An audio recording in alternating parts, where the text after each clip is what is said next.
having Carol call the roll. Right. Lorraine Koss.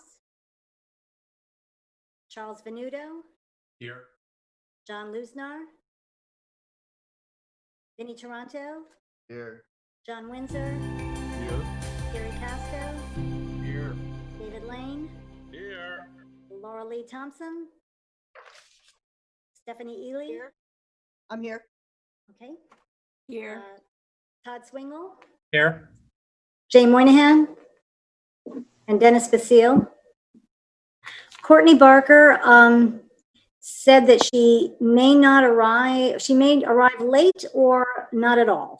So if not at all, asked to be excused. Okay. You got me, right, Carol? Pardon me? You got me. Yes, I got you. Yep, Okay. I have you. And we have a quorum. Yeah, and before we get going with the meeting, I'd like Anthony to read a prepared statement about the meeting today. Thank you. Morning. This is Anthony.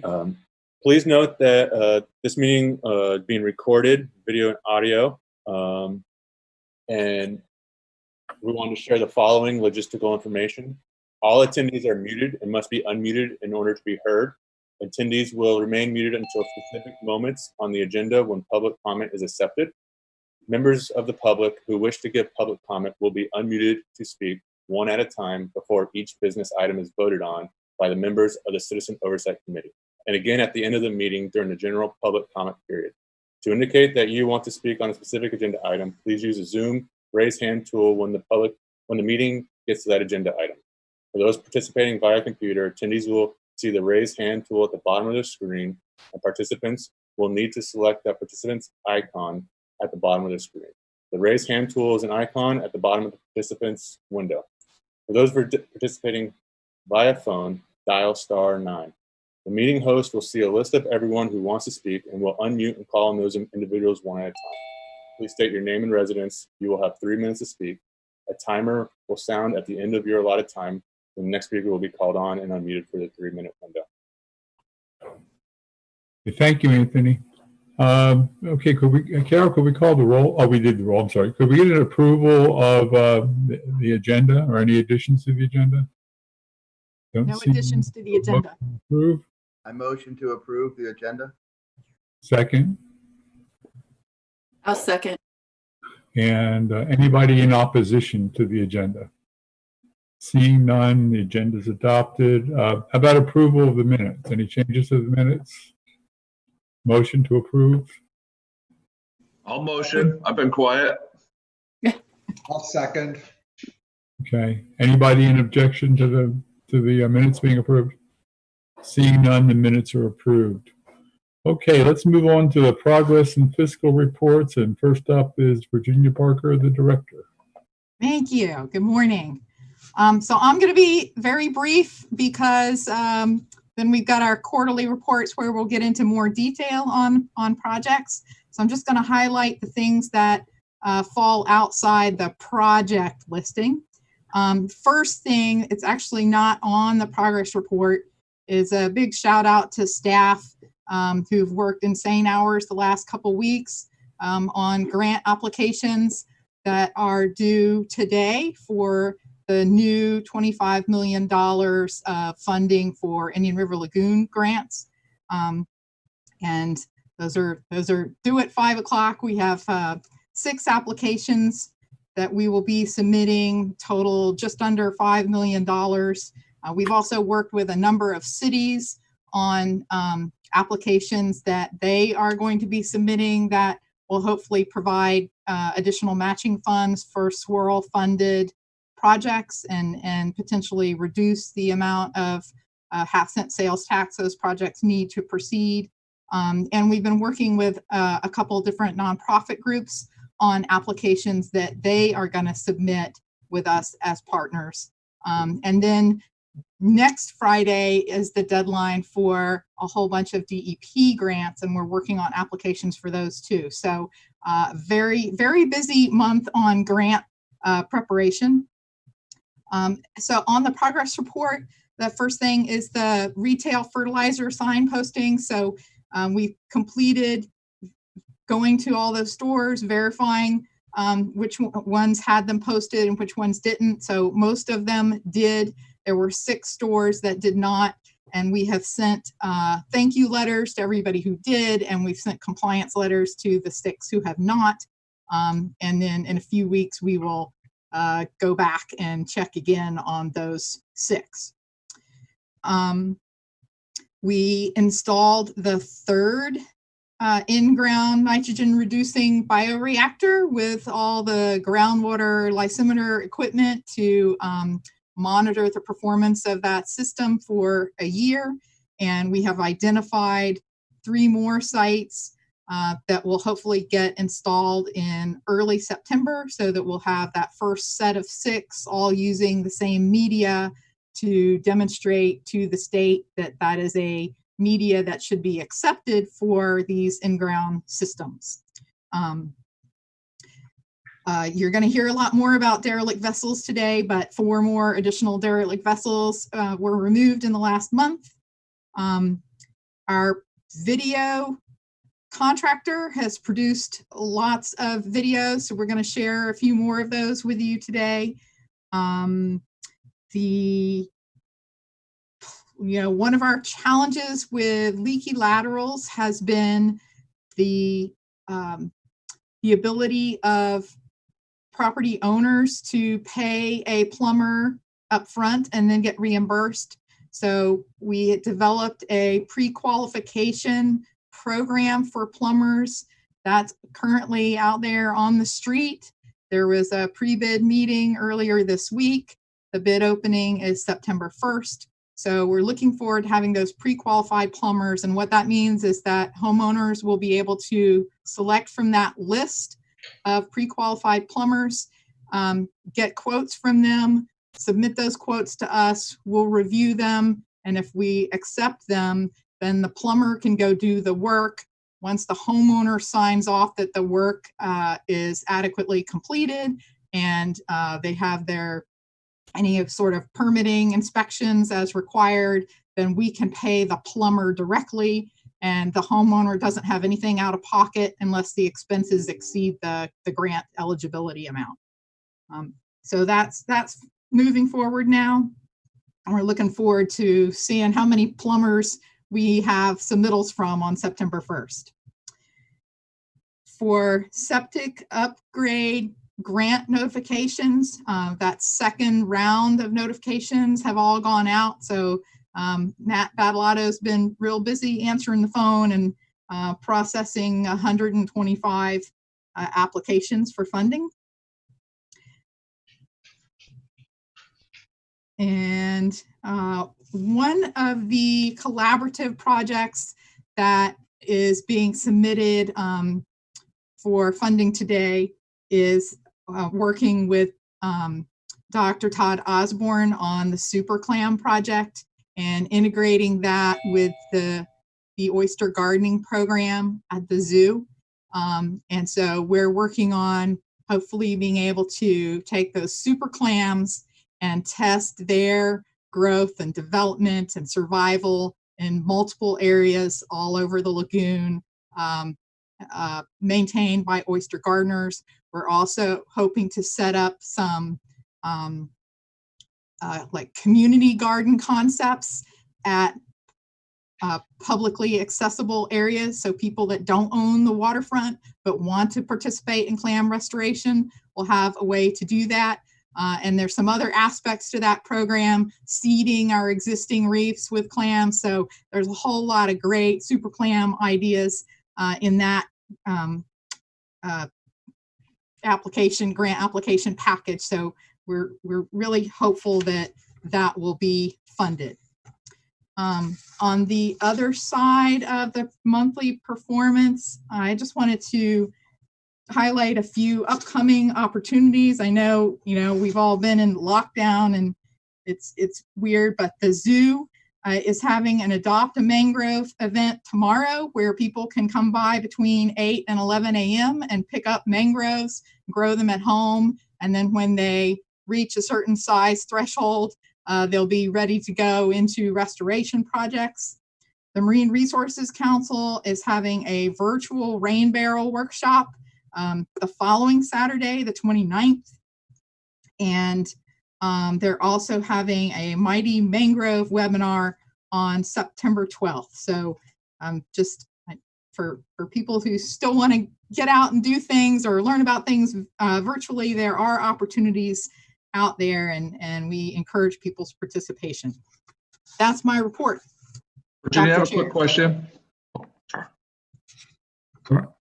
Okay, I'm not sure who that, I guess that was David. David. It was me. I forgot to raise my hand. I'm sorry. Okay. If it's okay. Virginia, you had mentioned the plumbers getting on board with the sewer laterals due by September 1st, or was September 1st the day that those projects would be eligible to get funding?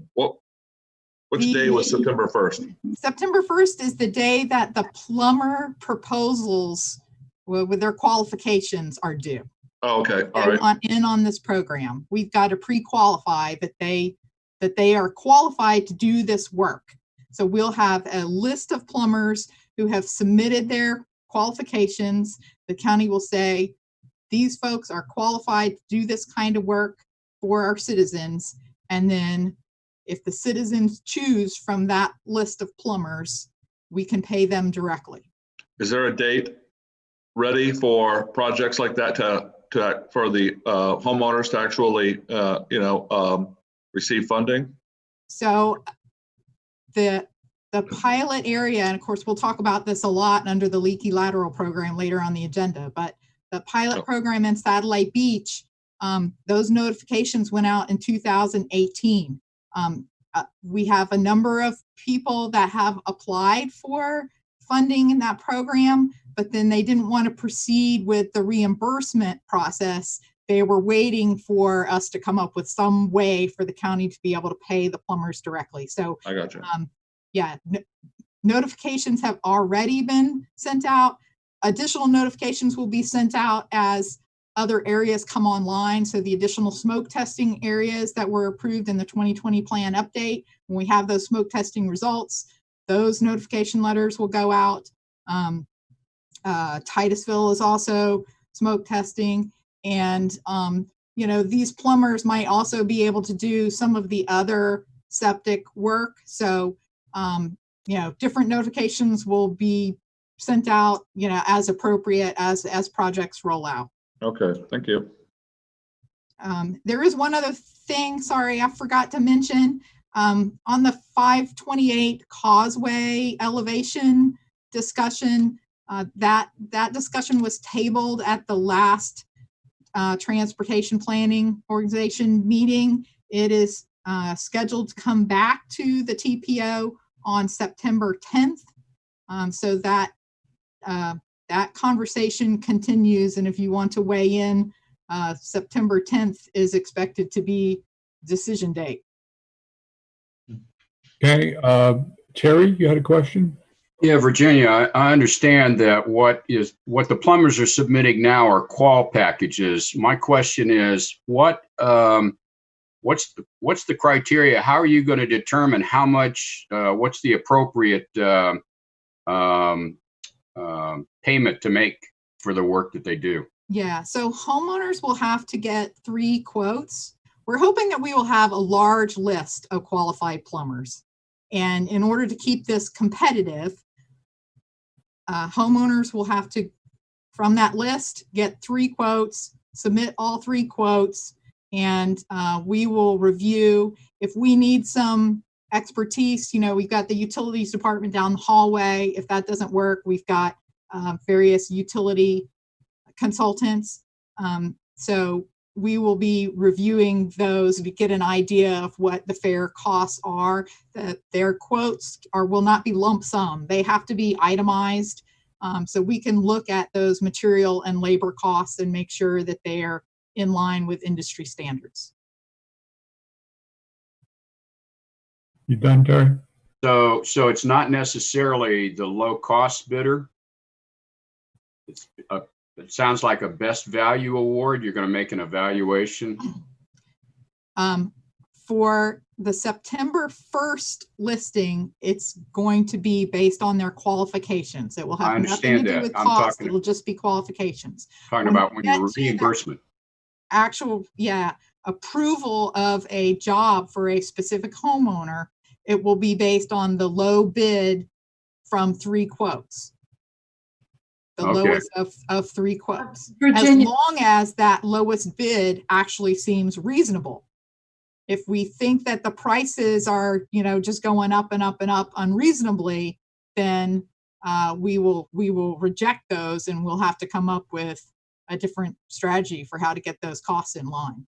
One final question, and that's that, there's making these evaluations and awards it's always problematic, but what is is there a process to follow up afterwards? How do we check the completeness and the goodness of the job that was done? We will require photographs, and we'll require a signature from the homeowner that it's done to their satisfaction. I don't know if there isn't really a good way other than repeating the smoke testing, which you're not going to do until you think the majority of people have made their repairs. You don't want to do it over and over and over again.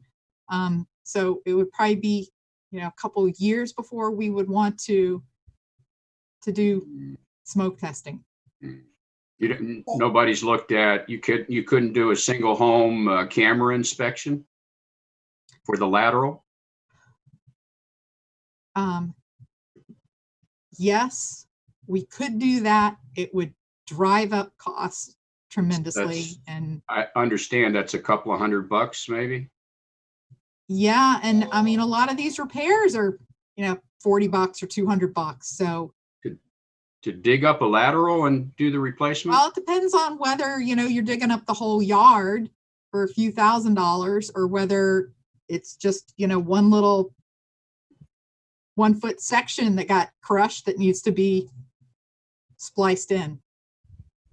Yeah, this just sounds like, I appreciate the work you're putting into this, and I think this is a good thing to do, and I'm not trying to quell the initiative, but smoke testing isn't going to tell you necessarily where or how bad the lateral is damaged. So I'm thinking these plumbers are going to have a tough time coming in and figuring out, what do I need to do to fix this lateral, until they actually get into it, or maybe they do an inspection. Yeah, they may do that as part of their determination of what needs to be repaired and how much is it going to cost. Yeah. Okay, can we move on from this, Terry? Or I wanted to ask a question. hold a minute. I've got a couple people with hands up, and Lorraine's throwing her hands in the air. Please, if you can, let's try to stick to the hand raising rule. But Lorraine, go ahead. Okay, well, I'm sorry, and I have to review where that is. But in regard to the plumbers and the bids being based on the lowest cost, what's to prevent a plumber from coming in, and if we're talking about a large area and many homeowners, just kind of getting that low cost bid in, and then his or her ability to actually fulfill that in a timely fashion is compromised? Is that an issue? So there is a timeliness criteria. So the part of the advertisement is that, they have to perform in a timely manner. They have to perform in a manner that the homeowners are satisfied. When they are asked for quotes, they have to provide quotes. If they're not willing to do that job, they have to state why they're not willing to do that job. And if their excuses aren't good, after a few lousy excuses, they're going to be disqualified. So, in order to stay on the list, they've got to participate in a fair and timely manner. Okay. In order to head off from this item and get to the progress reports, Virginia, could you maybe next month come back with the status of your request for qualified plumbers and then give us a brief update and maybe address some of these questions as an agenda item rather than as a progress report? And that way we can get to the other stuff that we have to do today. Okay. Is that all right? Okay. And so Vinny, you have your hand up, so you want to unmute. Yes, thank you, John. Virginia, you said there are 125 project requests already received? Yes. Okay, and those are additional projects, right? Those are septic upgrade requests. Oh, 125 septic upgrade requests. Okay. Have we received any other types of projects?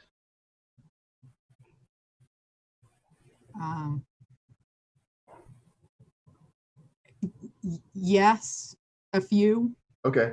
I'm just trying to keep track on what our body of work is going to be come this holiday to look over the project.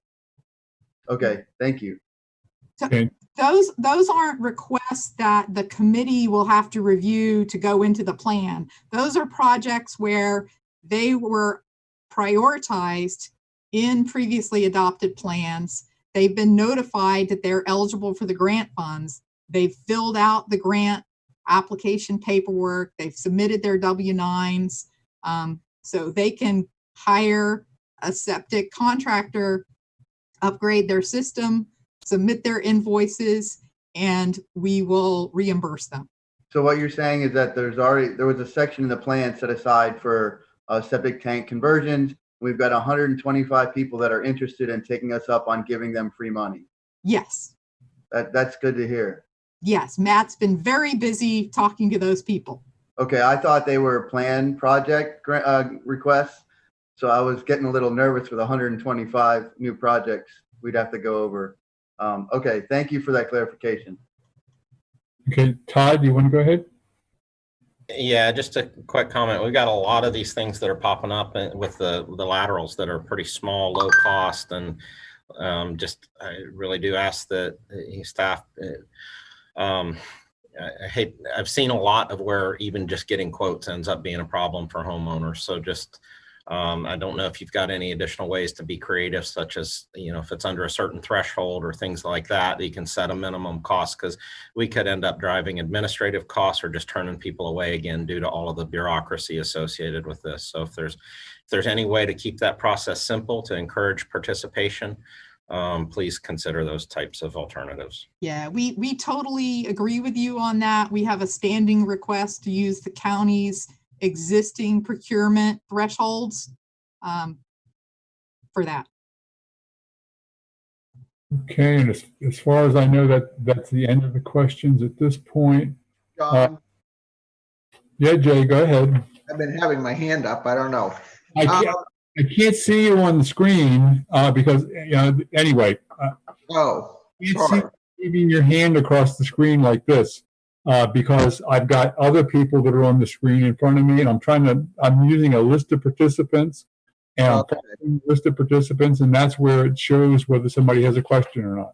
All right, thank you. Quick, first of all, Virginia, following up on what Vinny asked, so these 125 applications are for money that's already been allocated for septic conversion. Is that right? Yes. Yes. The new things like the super clam project, we're going to have to find the money for that. I mean, right now we don't have any money allocated unless we look at that 6 million that we never really committed to. Is that right? So the grant application, this particular grant money does not require local match. So if the grant comes through, we won't need to find money because the grant will pay for it. Okay. If the grant doesn't come through and we still want to consider clam projects, we could shift some of the oyster money to clams. Oysters are doing well in the southern half of the county. clams might do better in the northern half of the county. So, you know, that's the kind of shift that the COC could consider. Thank you. Okay, and if I could remind everybody to please put yourselves on mute when you're not talking, that'd be very, thank you. Okay, so now we can go on to the quarterly progress reports, and I guess Terry's going to take over there.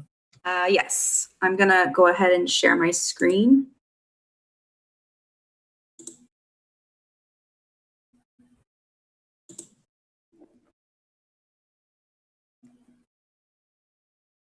Can you see it? Yes. Yes. Okay, great. So this is the quarterly progress report from April 1st through June 30th. We had, let me see if I can minimize this. There we go. We completed 2 stormwater projects, the Basin 10 County Line wood chip bioreactor and Basin 832 Broadway Pond bioabsorption activated media, or BAM. The left photo on the bottom is Basin 10. It's a wood chip and sand mixture constructed at the County Line Road. And the right photo is Basin 832, and that's along US 1 in Cocoa. And the BAM material is installed in this area here. This was the one we also saw the video on. I think it was last meeting or the meeting before. So water flows in from over here, and then is treated before it outflows into the IRL, which is just over here. We also had 2 Brevard Zoo projects completed, the North Indian River Lagoon plants and Coconut Point eels. The left photo is a 50-foot shoreline planted with mangroves and spartina grasses near Cocoa Riverfront Park. And then the right photo is 2,400 square feet of oyster reef was constructed along Coconut Point Sanctuary, Maritime Hammock Sanctuary, and Hog Point Cove in Melbourne Beach. This is Courtney. Okay. Good morning. So Basin 62 denitrification retrofit of Johns Road. That one, we're still waiting for Army Corps permits before we can continue, but design is completely done. Last time I spoke about this, I told you guys they should be coming in soon, but unfortunately they had a bunch of staff changes. So right now they're in training for a lot of that. Kingsmill Aurora, it's a sort of similar situation. We're waiting on a topo survey to get done and get to the consultant. I spoke to him recently, and unfortunately a lot of the survey department is super busy at this point. Huntington, I have good news there. I finally got a hold of the landowner, and he is excited about the project and on board. There is an issue though. It is a big fishery, and the original plans were going to dewater the whole pond. So now we're going to have to tweak the plans to change that, where we can potentially put the treatment to the side of the pond instead of on the, in it. So we'll have to see. We're talking with the consultant right now on different options for that. So the design may change. So I don't know if that'll stay 90% at this point, but as of right now it is. And then Flounder Creek is similar to Johns Road, same thing, waiting on Army Corps. And then Basin 1349 and 1409 are both projects that were in the city limits of Melbourne. And unfortunately, they interfere with projects that they have or are going to do. So before we spend any more, or we haven't spent any sorrel money, but before we do, I might withdraw those soon. But with that being said, we have 6 Banana River projects coming up that will be added to this chart soon. We have them ready for consultants. We're just going through and seeing who to assign them to, and potentially 2 North IRL ones also coming up. Hey, Terry, just real quick, your gallery, we can see that on the podcast. Sorry, can you say that again? You have Virginia Barker in the corner of your PowerPoint. She's kind of blocking part of the PowerPoint. You can't see it on broadcast. Oh, I don't see it on my screen. So, oh, okay. Yeah. Did you share an application, or did you share your screen? You know, I'm sharing my screen. Seeing it on mine either, Logan. I see Virginia, but I can see the entire presentation. Okay. She's not blocking any of the portions of the presentation from my viewpoint. It's, me that's as a panelist, as an attendee, that's what we're seeing. So what we could do is stop sharing the screen and then share again. And instead of sharing your screen, share an app, and the app would be PowerPoint.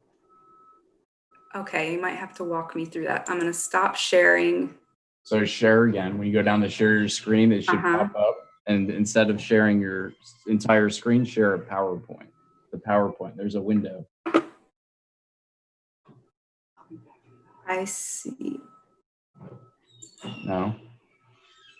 Okay, is it this one?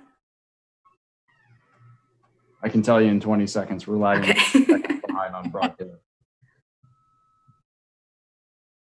That should have solved it though if you picked a window. So we're good for now? Yeah, let's just continue. Okay. Okay, so are there any questions on the previous ones? I can't see if anybody's got their hands up. Hold on. I don't see anybody. Okay, so that's it for me. Okay. I'm going to do the next few stormwater projects. So Basin 1298 and 1304, the construction plans are at 100% design and required permits have been obtained. Substantial completion was expected for August 31st and total completion by September 30th. But we were just notified this week that some of their foremen were hit with COVID, so there might be a delay on those two projects. Countywide stormwater pond harvesting. The pond locations are being assessed and identified for which would be most successful for this project. Basin 26, there's been no change. This one should go to construction in the next quarter. Basin 22, also no change.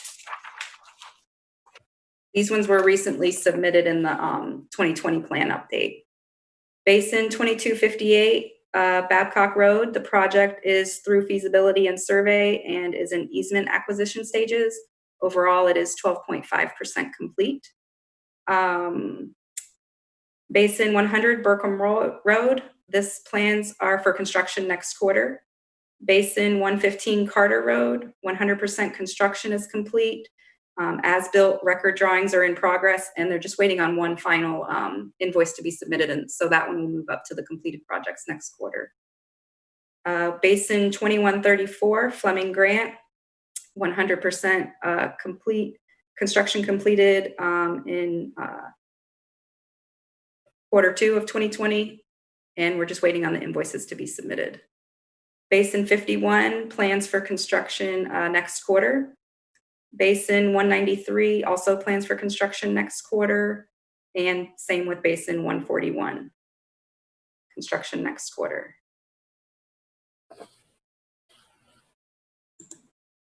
Oops. Okay, Walker. Good morning, everyone. So just to march through here, Grand Canal muck dredging, the contractor has begun to they're turning a little bit of dirt, let's say. It's actually, they're in a test phase where they're testing their dewatering facility and the new technologies that's being used for the effluent treatment. So they're back underway, which is great. Sykes Creek muck dredging. We had gone through the bidding on this project, and we have been evaluating the pre-qualification documents that were submitted by the lowest responsive bidder. We have still been going through requests for additional informations, just to make sure we have a good understanding and a clear path forward on their effluent treatment that they're proposing for that particular project. We have a meeting set up. Well, we haven't set the date on the meeting, but the meeting will likely be sometime next week with the contractor and the consultant and county staff. Merritt Island muck removal. That particular project is in a bit of a holding pattern. Because of the purchase of what's known as the Nan Nevada site. We also call it the Walmart site because it's about 10 acres. I guess it would be on the north side of the Walmart in Merritt Island, right there, adjacent to the Kiwanis Island Basin. It is in line to utilize that particular site. Phase 2 of the Sykes Creek muck removal project we'll utilize the Nan Nevada site. And then once Sykes Creek is complete, the Merritt Island muck removal project will also utilize that site. So it's in a holding pattern at this point. Sykes Creek has first dibs on that site, so it'll be sitting there for a little while. I guess I'll go over just all of the Titusville area, both Railroad East and West and NASA Causeway East. They are all in various stages of data collection. I think we've got the cores for East and West. I believe the consultant is out collecting the cores for NASA East this week. And then they'll be logged and sampled, and the samples will be sent off to labs for evaluation and analysis. O'Galley Northeast, I actually have a task order sitting on my desk that I need to complete the review on because we need to get authorization from the U.S. Army Corps Civil Works Group, because our pipeline now will be crossing the ICW, and the engineering group that is charged with maintenance of the ICW has to approve what we're proposing. So we need additional authorization. So I've got a task order from our consultant that we need to pull the trigger on to get that going. Rockledge A, most of the data collection is complete. I believe the consultant is sending out their team to do a seagrass survey next week. Once that is all done, the data collection for Rockledge A will be complete. Next slide. Anthony. I'm sorry? This is Anthony, isn't it? No, well, the Miko Sewer Line Extension project is my project. So this is an interesting one. Right when we were on the verge of putting this project out to bid, there were some concerns raised, and we have redesigned the project to include, it's eliminating, I don't remember the total number of properties off the top of my head, but we're capturing the seven southernmost properties in the existing boundary, and we are extending the boundary even further south to capture 14 residential properties that are on the east side of US 1 that virtually sit right on the edge of the lagoon, and their drain fields are essentially right there as well. So they're good properties to get off of septic. So we just received an executed task order from the consultant who is going to redesign the project. The design was pretty much done during an alternatives evaluation of this particular area for these additional 14 houses.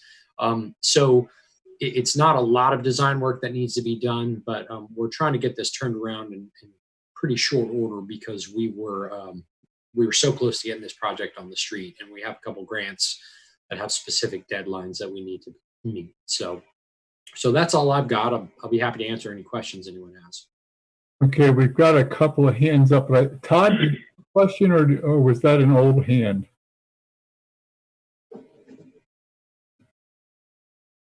Okay, I don't see Todd there responding. So, Terry? Yeah, thanks. So how many homes were in the original plan? You said there's some homes that were going to be connected that are now not going to be connected? So there was 32 properties in the original Miko Sewer Line Extension project, and that was a variety of, it was almost mixed.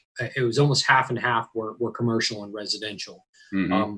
So we have, I believe that the revision is there's, I think, 6 commercial properties at the southern end of the existing project area, and then 14 residential properties.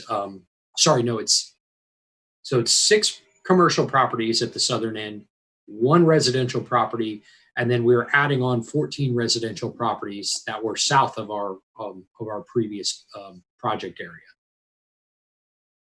Plus the Cumberland Farms. Excuse me. Yes.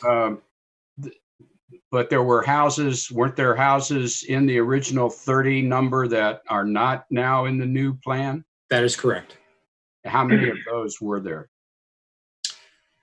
So 31 minus 7, that's what we're looking at. So 24. Now, but I do want to point out that the load reduction as a result of this change is actually greater than what it was previously. I think it was That's kind of where I'm going with this. I can tell you that I've already heard some rumblings from people who thought they were in the plan originally. They're now being told they're not going to be connected. And it would be good to have some scientific backing that says just exactly what you were alluding to, that there's a greater load from those properties south of the commercial sites. You know, we're doing more good with the money by connecting those. So do we have any sampling data or anything that compares the contribution of the two sites, or is it only analytics, or what do we have? So it was the Arc Inlet model that we developed. I guess, Anthony, when did we do that? That was a couple of years ago. 2018. 2018. So the Arc Inlet model, which was developed by one of our consultants, identifies that the annual mean loading of nitrogen for each parcel throughout the county. And when I say loading, I mean loading to the Indian River Lagoon. So that's where these numbers have come from, was based on those loading values. We do have groundwater data that we've collected there for over a year now of the commercial properties. So we do know there are large plumes from those properties that are included. And the force main will still go past those other properties. So service, there's potential for a future phase for people who want to connect. But right now, you know, we've got X amount of budget, and we've identified a shift in the project area that's going to give us better results for the lagoon with those dollars. So we're really thinking of this as a potentially phased project where those other properties could be serviced later on if additional funds become available. And I think that's great. I mean, I think that's what your staff and this committee's oversight should be looking at. But I can also tell you, if you haven't heard it already, there's going to be pushback from some of those folks that are not going to get connected.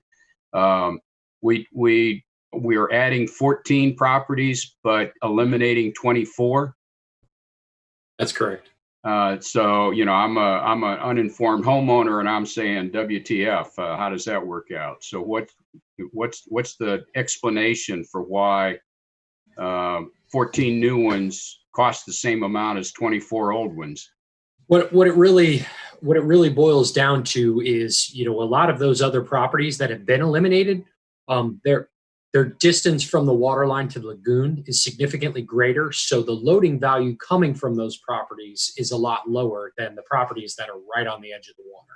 So that's really what it boils down to, is the pounds of nitrogen that are making its way into the lagoon versus, and that's all tied to the distance that the plume has to travel from each of these drain fields. I think we're talking past each other. So it costs some amount of money to connect those 24 distant properties. Now we're connecting 14. We're eliminating those and connecting 14 that are closer. Yes, the closer ones are putting more loading on the lagoon. So we're taking the bad guys out. But I'm trying to understand the cost differential. It should be less, right, to connect the guys that are closer to the. I don't know. Why is there a difference in cost? Just we should be able to, if the remote properties are being eliminated, it just seems like the ones closer to the force main would be cheaper to connect. No? They're not closer to the force main, they're closer to the lagoon. Okay. Okay. But still, there's also a difference between gravity sewer and force main. So this construction is more expensive, but it's a better service, it's a better product, it's a better lifetime. Yeah. Okay. Well, that's a good backups and overflows from little E1 grinder pumps. Yeah. So the previous plan, I don't remember the details of the MICO plan. I remember when, because they had to double clutch it, right? We rejected it the first time. They had to come back and we approved it. And I think everybody agrees that was the right decision. But the original plan didn't have a force main. That was just a gravity feed, or not? I'm just trying to get at I'm looking for evidence when somebody comes and braces me about how come I got, screwed out of this plan, to be able to explain exactly what's going on. So, and 14 to 24, if that, when that number gets out, it's going to raise an obvious question. Right. And we've struggled with how to explain that. Obviously, we haven't done a good enough job this morning. So why don't we meet with you separately, go over that line of logic, and you can help us fine tune it for, wider consumption. Yeah, good. That second step is important. I mean, I'm glad to help do whatever I can. I can certainly be devil's advocate, and then put that out to the committee as sort of an update on the rationale. Has anybody else, heard anything on this? Am I the only guy? Okay. Lucky me. Okay, I think we've got some resolution on that. How about if we move on then? But before we do, I noticed there's an attendee who's got his hand raised, but we're not taking attendee comments until near the end of the meeting. So there was a statement read earlier, and so I'm not going to be going to any of the attendee comments unless the board is going to vote on something, or unless it's time for public comment. So let's go on with the progress reports. All right, this is Anthony. So Sykes Inn, this was previously another force main project that is being redesigned. So within the Sykes Inn project area, there was existing force main infrastructure that was just going to be extended to the remainder of the homes. But in their final analysis, utilities saw that there was one of the most maintenance heavy sections of their system, and they did not. They thought it would be bad long-term planning to extend that system that's already behaving poorly. So they have already identified land that they are acquiring for other projects that would help us put in a vacuum sewer system there. The benefit to Sorrel being we would now have the ability to connect all the homes there rather than just having force main available and only the homes that really wanted to connect would connect. So we're back to the drawing board, but it shouldn't be as long of a wait as some of the other projects. For Sykes Creek M and T, we just received the preliminary engineering for these projects. We had originally started down the road for gravity sewer and found out that gravity sewer would not be feasible due to the narrow peninsulas that these projects are on and the existing coquina and utilities there. So the preliminary engineering for the new vacuum sewer in these areas are about 45% of the cost. However, even at 45% of the cost of gravity, it's still above our estimated budget within the Sorrel plan. So we will continue looking for more funds to make these projects successful. South Central Zone C, that project, we just received the final plans. Utilities has been reviewing those, and we suspect we will be going to bid within the next 4 to 6 months. And this sewer lateral replacement program, we have 29 repairs done. We have 13 applicants seeking reimbursement. 9 of those applicants have been reimbursed so far. And then the smoke testing projects, these are under planning right now. A task order is being designed. So we look forward to these projects being completed this next dry season, basically the beginning of 2021.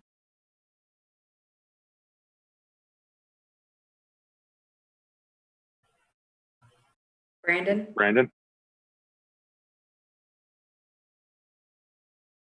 So I'm going to jump to number 63 first, because 62 and 64 are sort of together. So we're going to start with the grass clippings campaign. I just spoke with MRC earlier this week. We had postponed this campaign because of COVID prohibiting our focus groups, but they're regrouping and going with a virtual focus group. So they're going to try to pull something together there. And I'm working with them right now on a scope of work. So we should be able to get a contract going for the next phase of the grass clippings campaign soon. Then the fertilizer public education and septic public education, those are tied in together in our Lagoon Loyal program. So I'm going to give you some updates on that. So we had reported to you last month that we launched Lagoon Loyal on July 10th. And since that launch, we've actually had a 71% increase in users on the site. So we have had a total of 1,445 users since the launch. And we also have had a jump of 78% in the page views. So that's, those new users coming back and looking at it again. We've had about 6,000 page views on there. And our Lagoon Loyal members since the inception are 496 different members that are enrolled in that rewards program with 57 businesses. And so far, people in the month that we've launched this have completed 36 actions.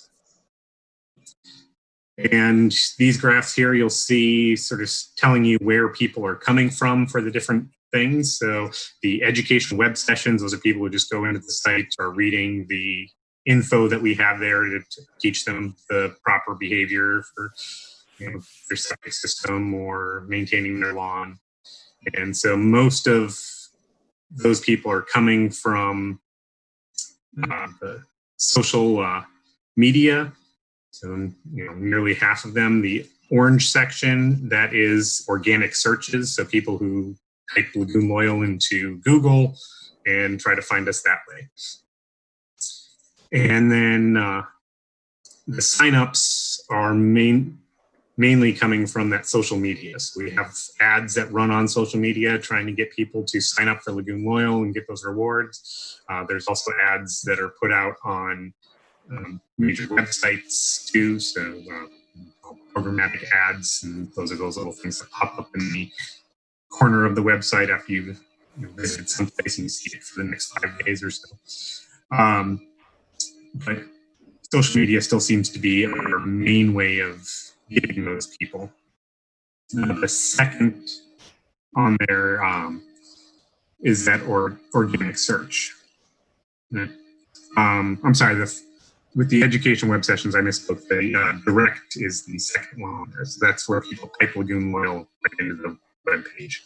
So educational web sessions are social media, and direct, just typing in. And our signups come from the organic searches and social media.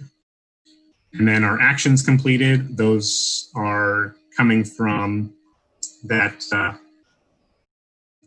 direct and social media. So the direct is actually second in there. So people typing in Lagoon Loyal, so they're coming back in, they signed up before, they're typing in Lagoon Loyal and just going right to the site and recording their actions. So it's good to see we have people coming back repeatedly to the site. And so we're excited about the progress this has had, and working with MTN to go over our plans for next year. We'll be discussing with them a little later this month on what goals we're going to reach for next year and the programs that will be going forward.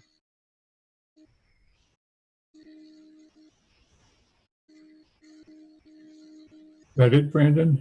Yep, that's it. Okay, Jenny, are you there? Jenny's got a little sick one, so I'm going to cover her projects real quick. The Banana River Lagoon plants is currently at 75% design. The North IRL Lagoon Oyster project is at 72% design and 22% construction. These next few projects have multiple locations, so some are already being built and constructed, and others are still in design. So that's what's going on with those three. Same for the Central IRL Oysters, 93% design, 64% constructed. And Central IRL Oysters 2, 43% design and 16% construction. And the Banana River Lagoon Oysters, the scope of work was received a couple weeks ago. This is one of the past due projects where we were asking entities to give us an update on their projects, so they submitted their scope of work. And the North Indian River Lagoon Plants Project 2, their contract was executed this last quarter. The pictures here are a couple of the projects that have been built, Coconut Point and, or not Coconut Point. I think these are Central IRL Oysters too. That's what they are. Okay, moving on to Cocoa Beach. The water reclamation facility has had a lot of upgrades and project progress this quarter.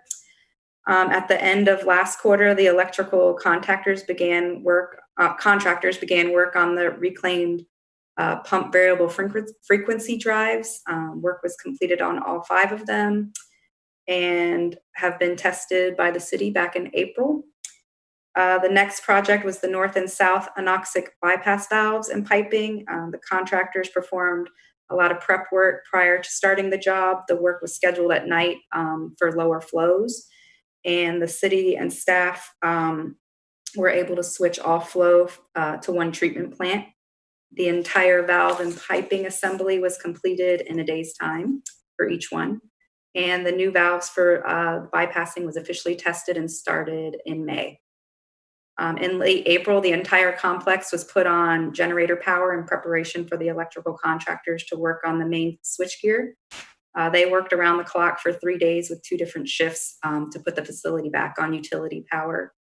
And throughout the quarter, they also worked on filter 2 and rotary drum thickener number 1, installed an aluminum canopy over filter 1, and worked on the backup generator and chlorine contact chamber. This project is approximately 85% complete and expected to be completely finished in the middle of next quarter. The muck dredging phase 2B project construction is underway and focused primarily on canals 16 and 17 and 15, and bathymetric surveys were completed, and overall the project is about 20% complete. The Cocoa Beach Golf Muck Project, the RFQ has been prepared and was advertised in June.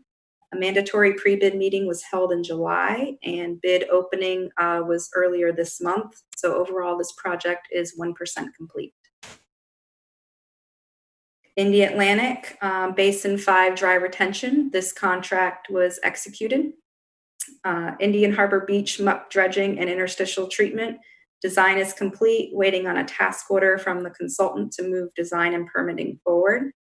And Indian Harbor Beach Big Muddy Baffle Box. They've identified through field surveys and soft digs 3 force mains on the property, and none of the utility providers have claimed ownership of the conflicting utility lines. So they have plans to open bids this month, and they're going to have to tap the lines to see what's going on with it. But they anticipate awarding the bid no later than September 9th and construction to be completed, weather permitting, by the end of the year. And then this photo here is showing the different dredging projects for Grand Canal. So the red here is Grand Canal, the green is Satellite Beach, and the yellow is Indian Harbor Beach.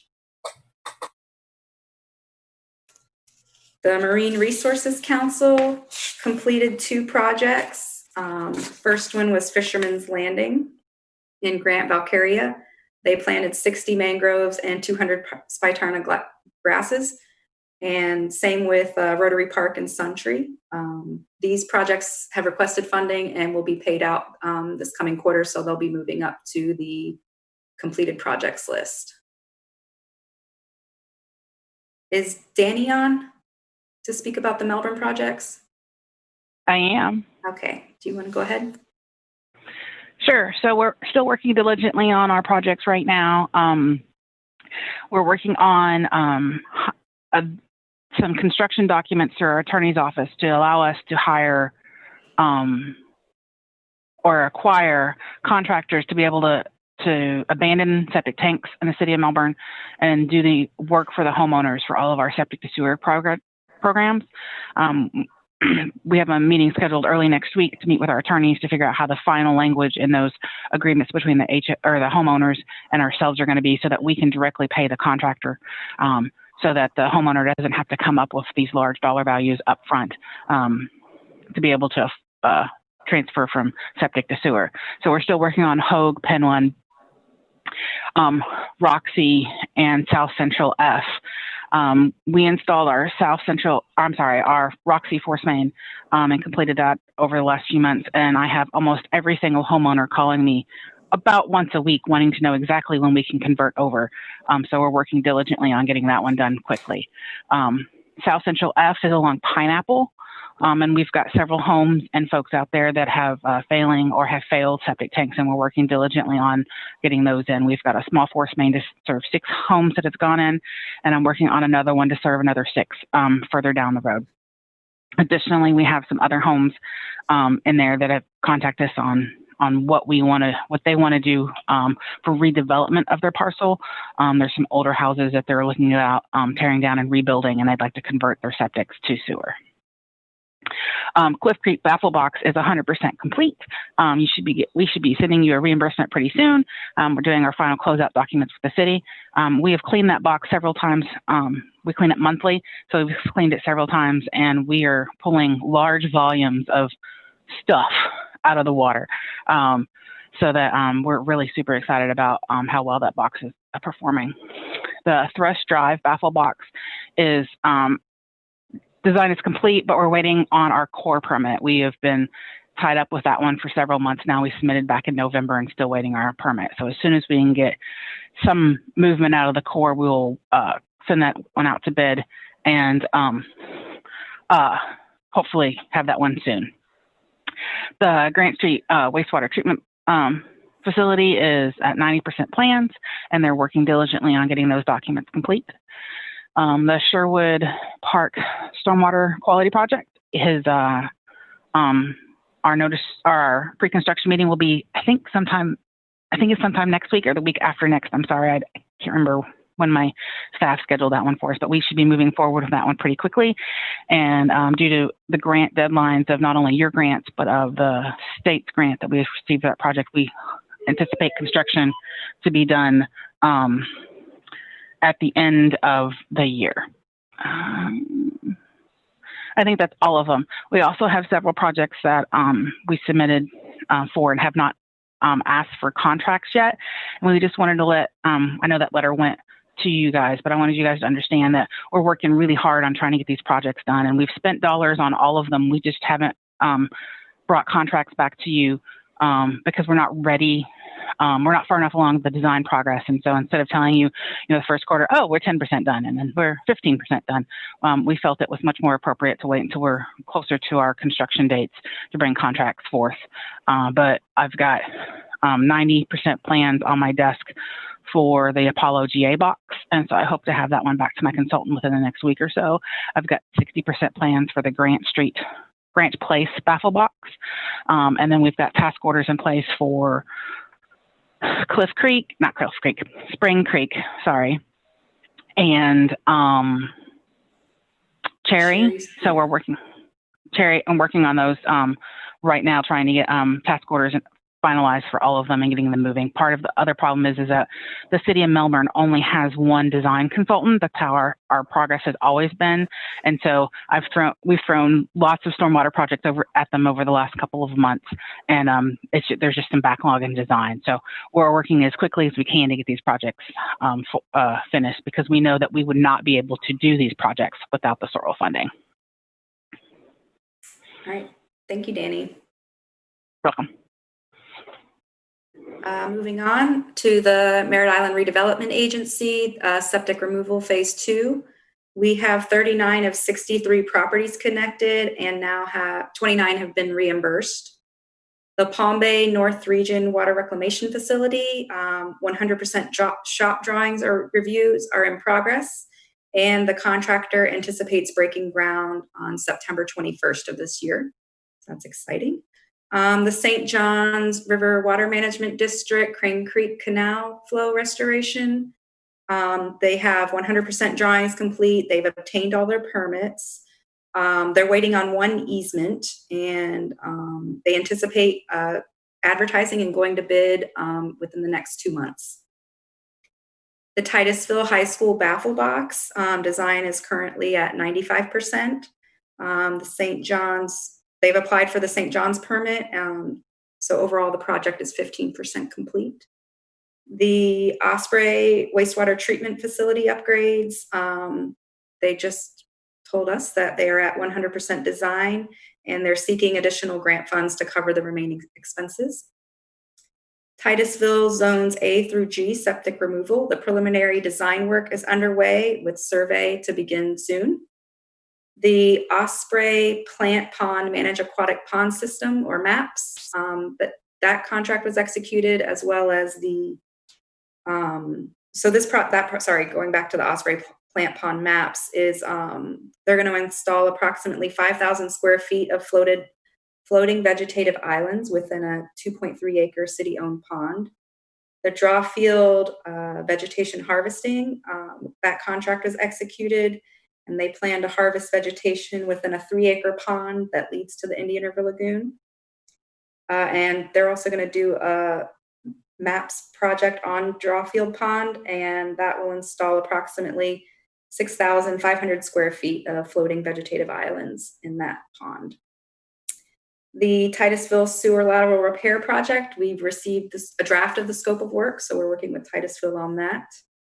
And the West Melbourne Sylvan Estates septic removal, construction is about 23% complete, with final completion expected this November.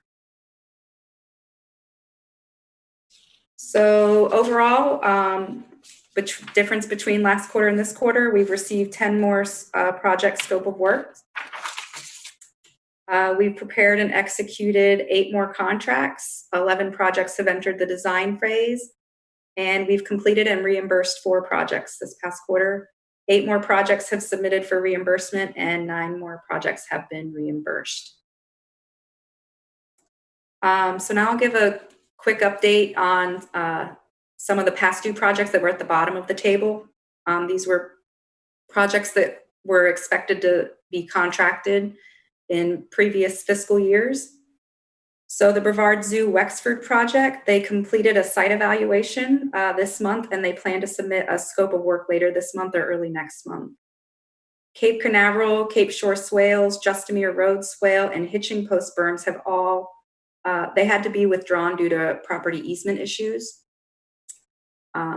So those 3 projects there totaled $5,826. Cocoa Beach, Convair Stormwater Projects, and the McNabb Planted Shoreline and Oyster Reef, they are actively working on design plans for all of those. Danny gave a quick overview of the Melbourne projects. They had to withdraw the Stewart Road Dry Retrofit project because it wasn't feasible. So that one was $18,344. And then Spring Creek, Cherry Street, Espanola, and Grant Place, she's already said the designs are underway. Money's been spent on these projects. And same with the Riverview. The Riverview, they said This is contingent on another project, and the city council pulled the funding for it, so they're seeking additional funds to get those projects off the ground. We also have the Rockledge septic removal project. They are currently investigating options for a vacuum sewer in that area. And then Cocoa, K, and J are on here. K was the past due one, but they're working on them simultaneously. And they're currently at 30% design, and they had to hold off on the community meeting about it. But within the next 6 months, they plan to bid and go to construction by the end of the year. So those two projects are moving forward as well. And that is all I have. Okay, there's a question, I think, from Vinny. Yes, thank you, John. Virginia, I was going to ask, and then I saw the packet that we got didn't have contract values for those projects that Terry just went over. Yeah. So yeah, I was just going to see if next time if we can get the contract values. And I think, Terry, earlier in your presentation, there were 3 or 4 maybe that didn't have contract values either. I thought I had fixed that. It was the smoke testing ones, and they are for $200,000 and one's for $250,000. Okay, yeah, no worries. Just next time if we could get those. And then the last stormwater ones you just mentioned, the Cocoa, K, and J, if we could, if they know how many, like we do in the other ones, how many conversions that's going to do, if we could put that on there too, just so we're uniform with our data. I will do that. Thank you. Thank you. But great job. I love the photos too. I know I said it before, but I love the photos. Okay, I don't see any other questions there. So are we ready to move on to the financial reports with Crystal? All right, so let me go ahead and get my share screen pulled up.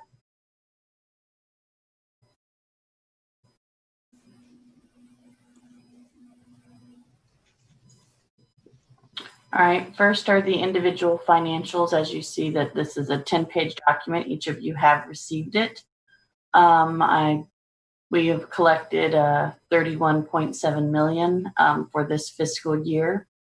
We are at the July, actually the June collections is what's starting, and we will receive this month. So we've received all of May, and the quarterly for the last 3 months, which I will get into a little bit later.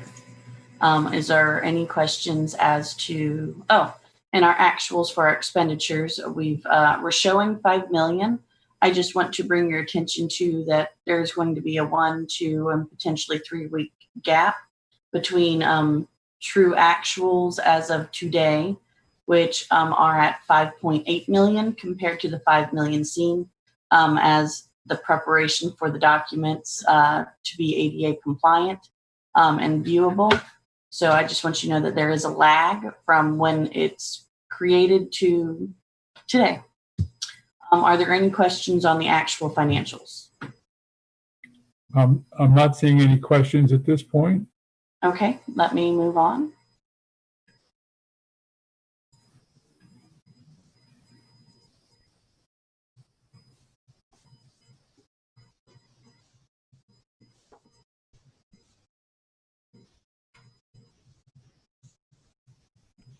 All right, are you able to see Brevard County, Sabre, Indian River Lagoon monthly revenue, cumulative and annual overlay graphs? Not yet.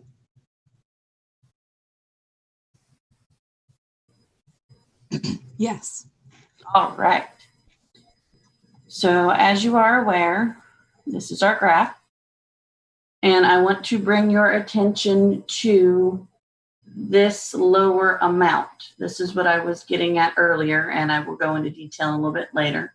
Cumulatively, we have collected $157.9 million. And this is showing in the month of June. Every 3 months, we get a quarterly discretionary sales tax. So I don't want you to already jump and go, oh my goodness, this is all we've collected. That is not the true picture. What I want you to see here, and this new graph that you have not seen, is from conception every year. This is per month what we have received. So, and these are in millions off to the far left. And of course, this big long purple line is because we did not have collections. That's when we began. And so each line represents a different year. So we've always collected higher than what EDR has expected. And we are, even at our lowest point, we are still doing all right. This is the discretionary sales tax. I'm going to go back a screen because this is 4 points in the year because it's quarterly. So every spike that you see here is our regular monthly plus the quarterly. So what has happened for this to go down so far is all we have received is the quarterly at this point. And the next slide pulls out just those peak points so that you can see, compared to every year, every quarterly discretionary sales tax that we have received, how high it has been. And even though we are facing COVID-19, it is higher than we usually trend. And the definition, if I can get, of this quarterly discretionary distribution and how it's calculated, per statute, Florida Statute 212.054, is any dealer located in a county that does not impose a discretionary sales surtax, but who collects the surtax due to the sales of a tangible personal property or service delivered outside of the county, so outside of Brevard County, shall remit monthly the proceeds of the surtax to the department to be deposited into an account in the discretionary sales surtax clearing trust fund, which is separate from the county surtax collection accounts. The department shall distribute funds in this account using distribution factors determined for each county that levies a surtax and multiplied by the amount of the funds in the amount and available for distribution. The distribution factor for each county equals the product of three different things. The county's latest official population determined, the county's rate of surtax, the number of months the county has levied a surtax during the most recent distribution period, divided by the sum of all such products by the counties levying the surtax during the most recent distribution period. The department shall dispute distribution factors for eligible counties once each quarter and appropriate quarterly distributions.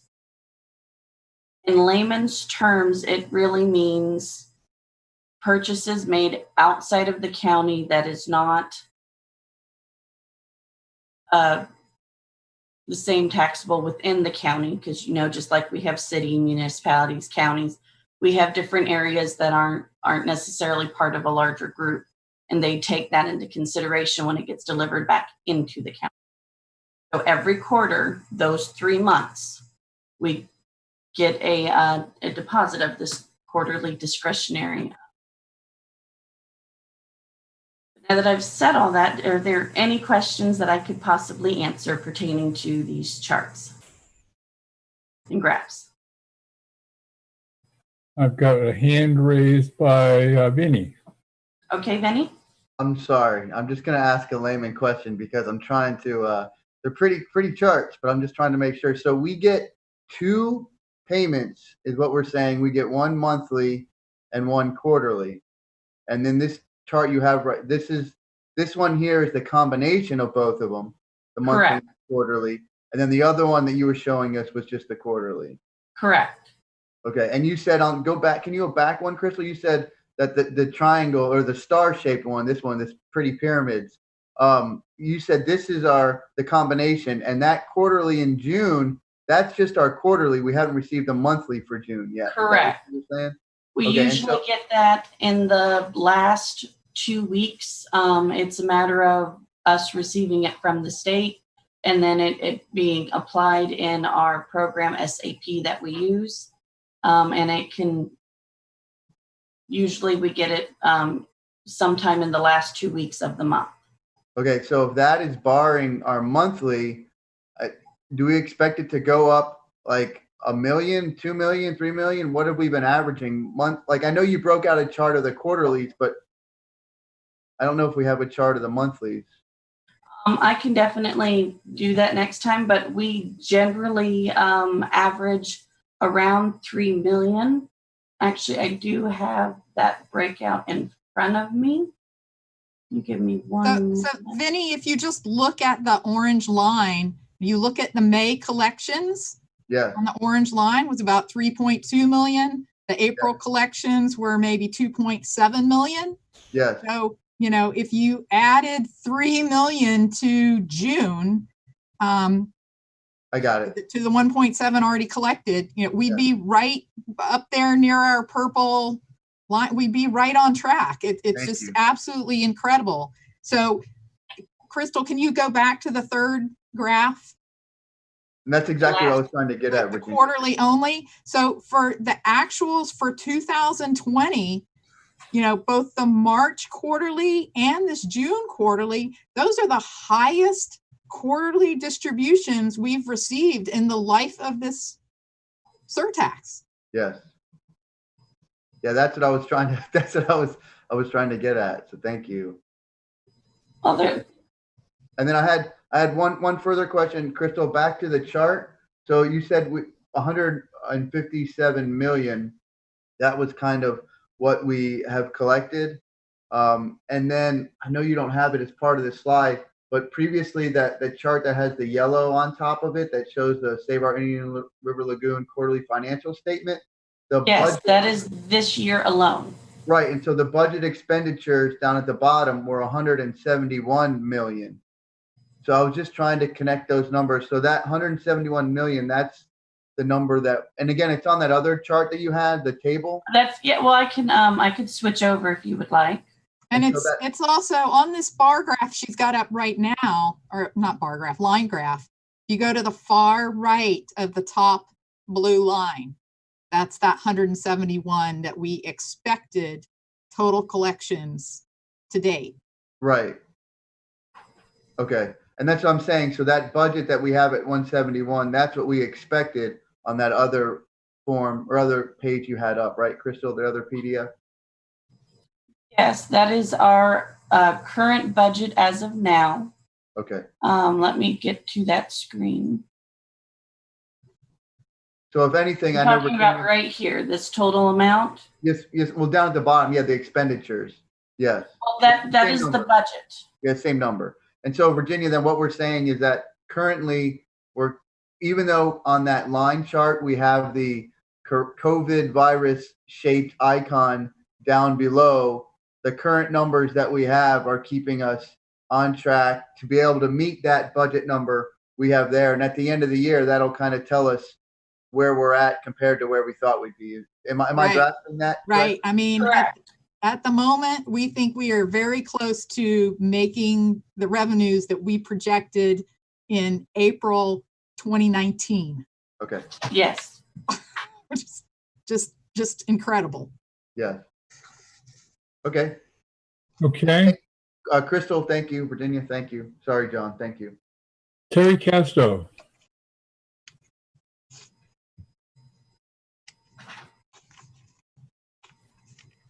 Terry, you're muted.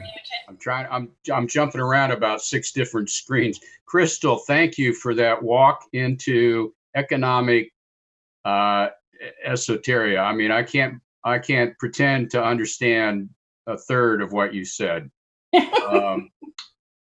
So I'm just, I mean, it's, you know, we're just sort of talking about, I don't know, angels in the head of a pin or something. What I was getting to, I think Vinny was on the same track. That is that, so the money we get in hand lags collections by 2 to 3 months.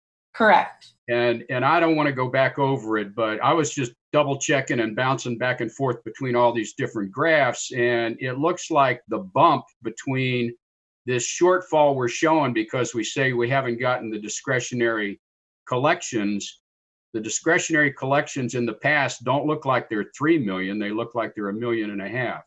But correct. Forget all that. It's going to be what it is. The question I'm trying to ask is, what chart do I look at? I think it is this this chart, quarterly financial statement. It's got a yellow revenues heading and then a yellow expenditures heading. It's got a budget 171, which is what we had forecasted. So this is our accumulated sort of annual to date, right? This is where we'd expect to be at the end of this budget year, 171. You're talking about this chart right here? Let me jump back to where you are. Yes, that chart right there. All right, so this is our budget chart. So you'll notice up in the top portion, the revenues, and in the bottom portion is the expenditures. So the top portion is what we expect to come in, and the bottom portion in the budget column needs to match, because if we were to actually go and do all of our projects, we need to make sure the budget matches, that we have the same in going out. Yeah, that's sort of my question. So this is, so I go back to all those charts we were looking at, which we just got this great summary, or hitting on certain ones. There's no total on that. Is there, so how much is that? 171 million that's accounted for in all those projects that we just talked about? Correct. And you'll notice that some of these projects, like we have a reserve, the contingency. So within this number, there are other things built in for the entire budget. And as we collect, it becomes available. But similar to how payroll operates, at the beginning of the year, we have our whole budget. We don't expect to spend it before we've received it. But as it comes in collection, it is there and available to use. Yeah, I guess back to a comment Jay made earlier about, we've spent all but 6 million of the money. That's 6 million of the monies that we have forecasted to collect through December of this year. So we're going to have another budget year starting in January, I guess. Correct. And that's going to be the pot of money that we'll be looking at to approve for next year's projects to start. Not exactly. Correct. So, I'll let Virginia explain this. So we've just showed you what has been projected through the end of this year. But for the plan, we have projected our collections for the full 10 years of the tax. And based on that 10-year revenue projection, the committee has recommended 10 years worth of projects. And the Board of County Commissioners has approved a plan allocating 10 years of funding to 10 years of projects, with only $6 million out of nearly $500 million unallocated. Right? That's a plan. Yeah. And then what Crystal is showing you here is reality, the actuals. Yeah, I'm trying to get to it. So one of the things that would help, there are no totals in all that, in that I can't get Crystal's screen to scroll back up to that list of projects that have the project number, associated with it, which is a great thing. Thank you for that. But there's no totals for all of that. What does that represent in terms of, contract dollars committed? I think that's a number that's less than 171, right? Are you meaning? It's a lot less than 171. And if you look at the sheet that Crystal has up right now, at sort of 3/4 of the way down, there's swirl projects funded under operating. Oh, yeah. Swirl projects funded as capital improvements. Swirl projects funded as aid to other government agencies. That's mostly the contracts with the cities for their projects.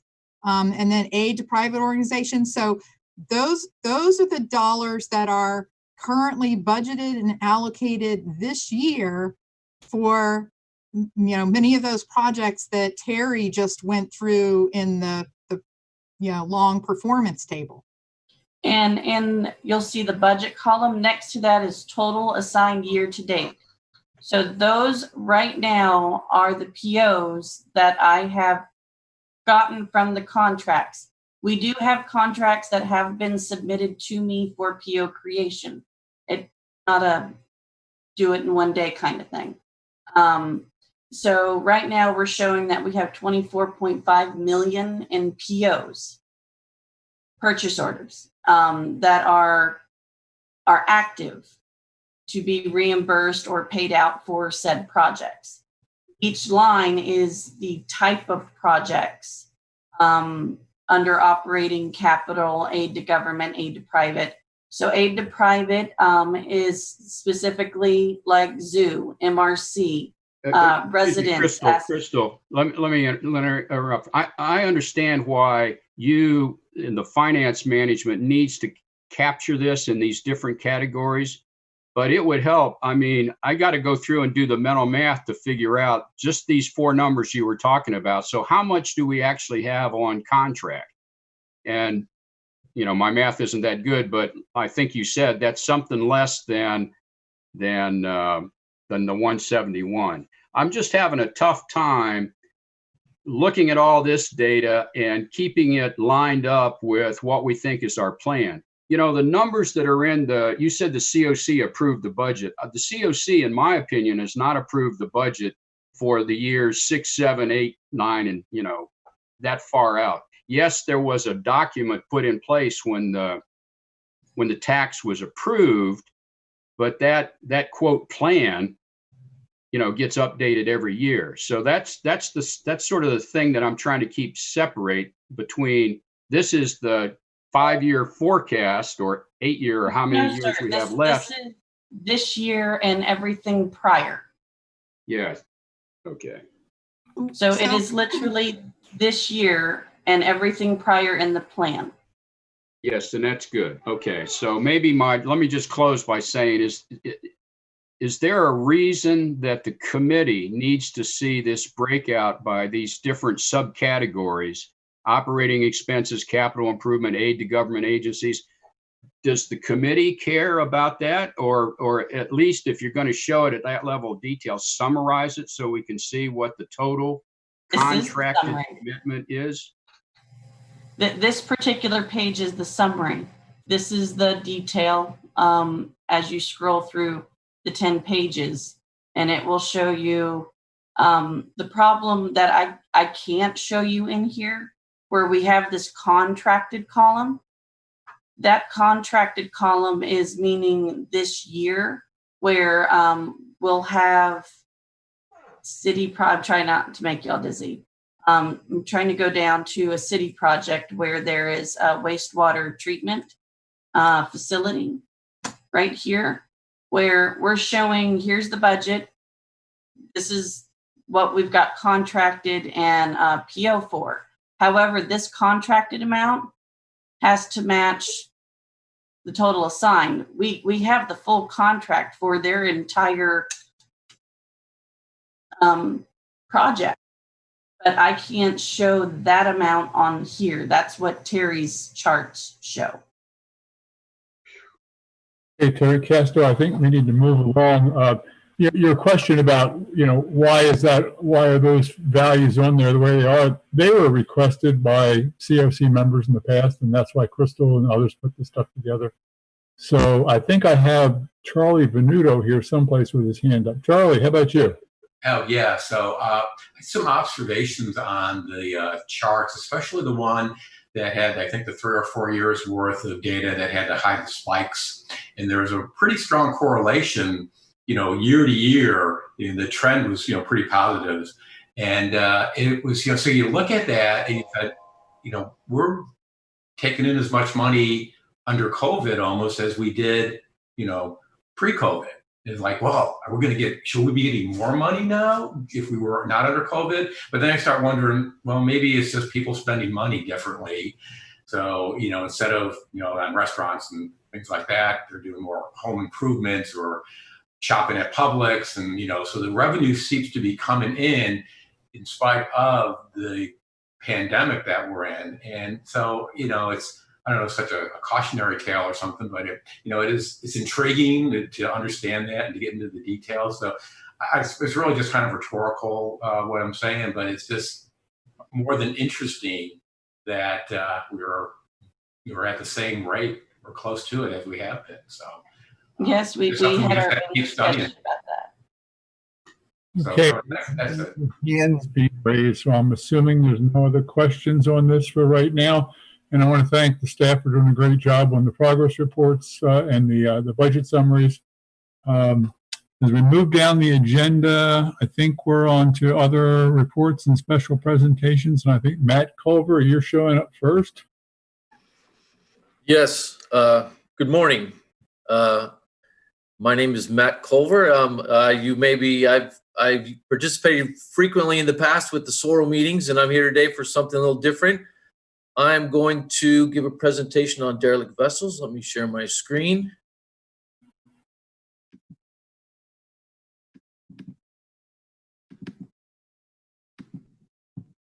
So, does everybody see a PowerPoint presentation? Yes. Very good. Okay, so once again, I'm Matt Culver. I work for the Natural Resource Management Department, Boating and Waterways program. And I'm going to give you some information on derelict vessels. It's not necessarily within your scope, but it's something that comes up frequently, and it obviously it has to do with the health of the lagoon in a number of ways. So first of all, as you may realize, there are a lot of boats use our waterways. So that's kind of leads into the whole issue. There's more than 34,000 registered boats in the county, about 65 boat ramps, 85 marinas. These numbers may be a little bit out of date, but these are more or less, and hundreds, if not thousands, of people that traverse the county's waterways up the intercoastal every year. So a lot of traffic here. And so derelict vessels, they can be a problem. Some of the problems they present may be more obvious than others. Obviously to recreation, and that's tied directly to tourism. People don't want to come here and see a bunch of junk in our waterways. So it's something that it's a detractor. So it's a visual nuisance. It's an obstruction to navigation. It's obviously a hazard. People coming and going, particularly if you're a fisherman, early in the morning, late at night, there's a sunken boat out there. It's definitely a hazard. Jet skiers, it's a big hazard to people like that who are zooming around the waterways. And then maybe the more obvious environmental hazards. So these boats that have sunk, some people are living on these boats. So they have refrigerators, they have multiple types of fuel on board, batteries, sewage system, self-contained sewage systems, and of course, couches and just the boats themselves that are out there. So, and not when they do sink, they sink in seagrasses. They're up on the shoreline in mangroves. So they affect fisheries. There's a lot of environmental problems tied to these boats. So I've been working on this for about 14 years, taking boats out for the county. And in that time, we've taken out, these numbers are approximate, it's been a long time. So about 241 boats we've taken out, which equates to over 700 tons of material, 350 gallons of fuel and oil, and 42 batteries. And I believe that number is probably quite a bit low. I think it's much higher than that. So I'm going to show you a couple maps here. So when we first started doing this, this was 2006. This was the when we first started the first big project that we undertook. And you can see these were, we did a flyover, and there were 71 vessels sunk in the county's waterways. And this is, if you recall, this is in 2004 and 2005 were big hurricane years. So there were a lot of boats sunk out there. So at this point, so that was in 2006. So I'm going to flash forward now. So 2019, when we started, we started our most recent, I came into some funding. We started a big project here in 2019, and we had these are 37 map vessels. So unlike the last dots I show you were from a county flyover that we did and took our own survey. Since then, the state has a database online and they track these. This is straight from the state's database. And these are these dots, these are all reports from FWC officers that are put in. So sometimes they lag a little on what's really going on. So, and I'm going to say, so in 2019, we started a large project. And since that time, almost about a year ago, we've taken out 51 boats. And I'm going to show you now, this is a map from yesterday. So 2019, there showed 37. We took out, since that time, we've taken out 51, and a map yesterday still shows 19 dots on the map. So it's a steady issue. So I believe that this tracking, I may have taken out some of these boats already. There may be closer to 13 boats out there. I'm hoping there could be some more, but it just kind of shows you that there's a steady flow. So no matter what we're doing, storm or no storm, there always seems to be more boats sinking out there. And we'll start with that. So, and I'll show you, so the reporting on these boats. So the boats that the county takes out, they're all, we follow, our work follows the results of law enforcement. So the first people to go out there are generally FWC or the Brevard County Sheriff's Office. Actually, the city of Melbourne has officers who do these types of reports also. And they have to open a report. So if a boat sinks today and an officer actually gets out there on the day it sinks, which it's usually more like a few weeks later, that report could take 45 days if it's fast, if there are no glitches in the reporting and they can get a hold of the owners, but they could take up to more like 120 days. I'd say most reports take 90 days. So people have the opportunity to contest these reports. They have an opportunity to have their day in court. So there's a lot of ways that they can go have some back and forth with law enforcement that will prevent the clearance of these boats.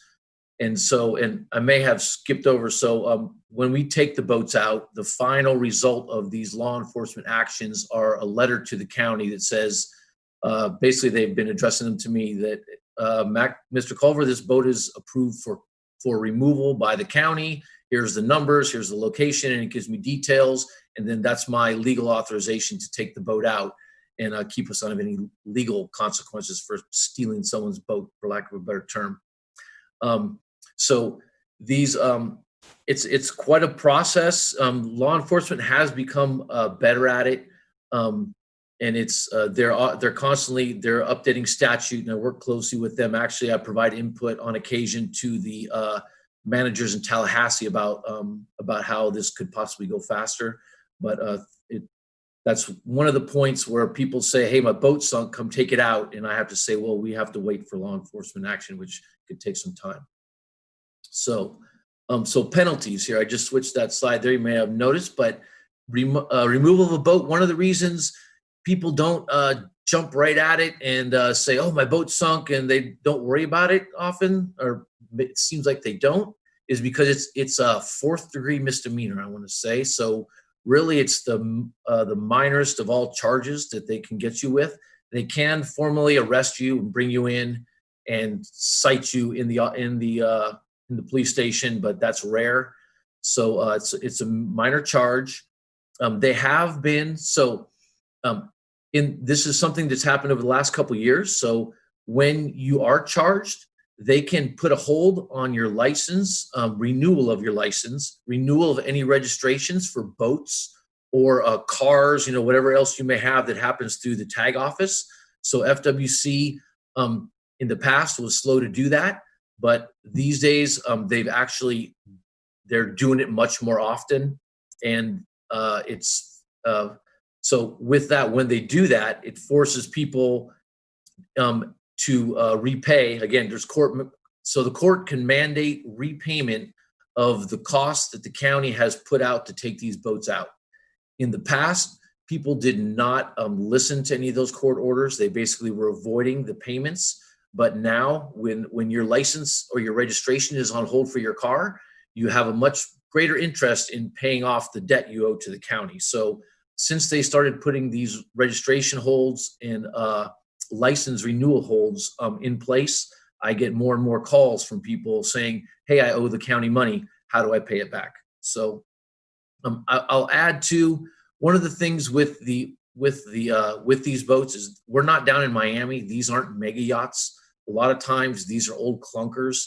They're fixer-uppers. So while we do go after people for repayment, and I work with law enforcement to get the money back, to recoup that money, many of these people were living on these boats. They may be indigent. They were renting a room somewhere to start with. So while we want to go after them for money, oftentimes there may be nothing to chase after.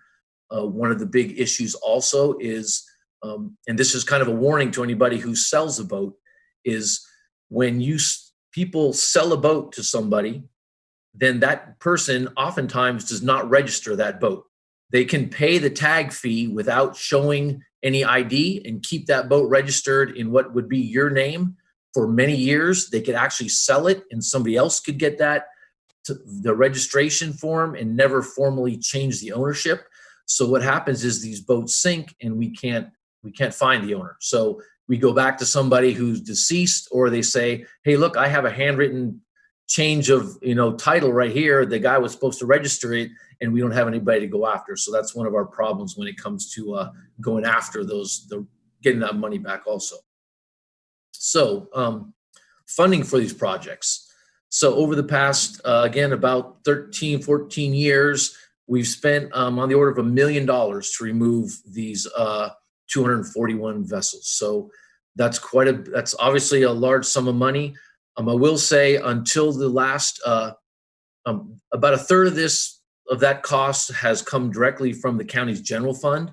And that third actually was just kicked in here in 2019 in our newest project.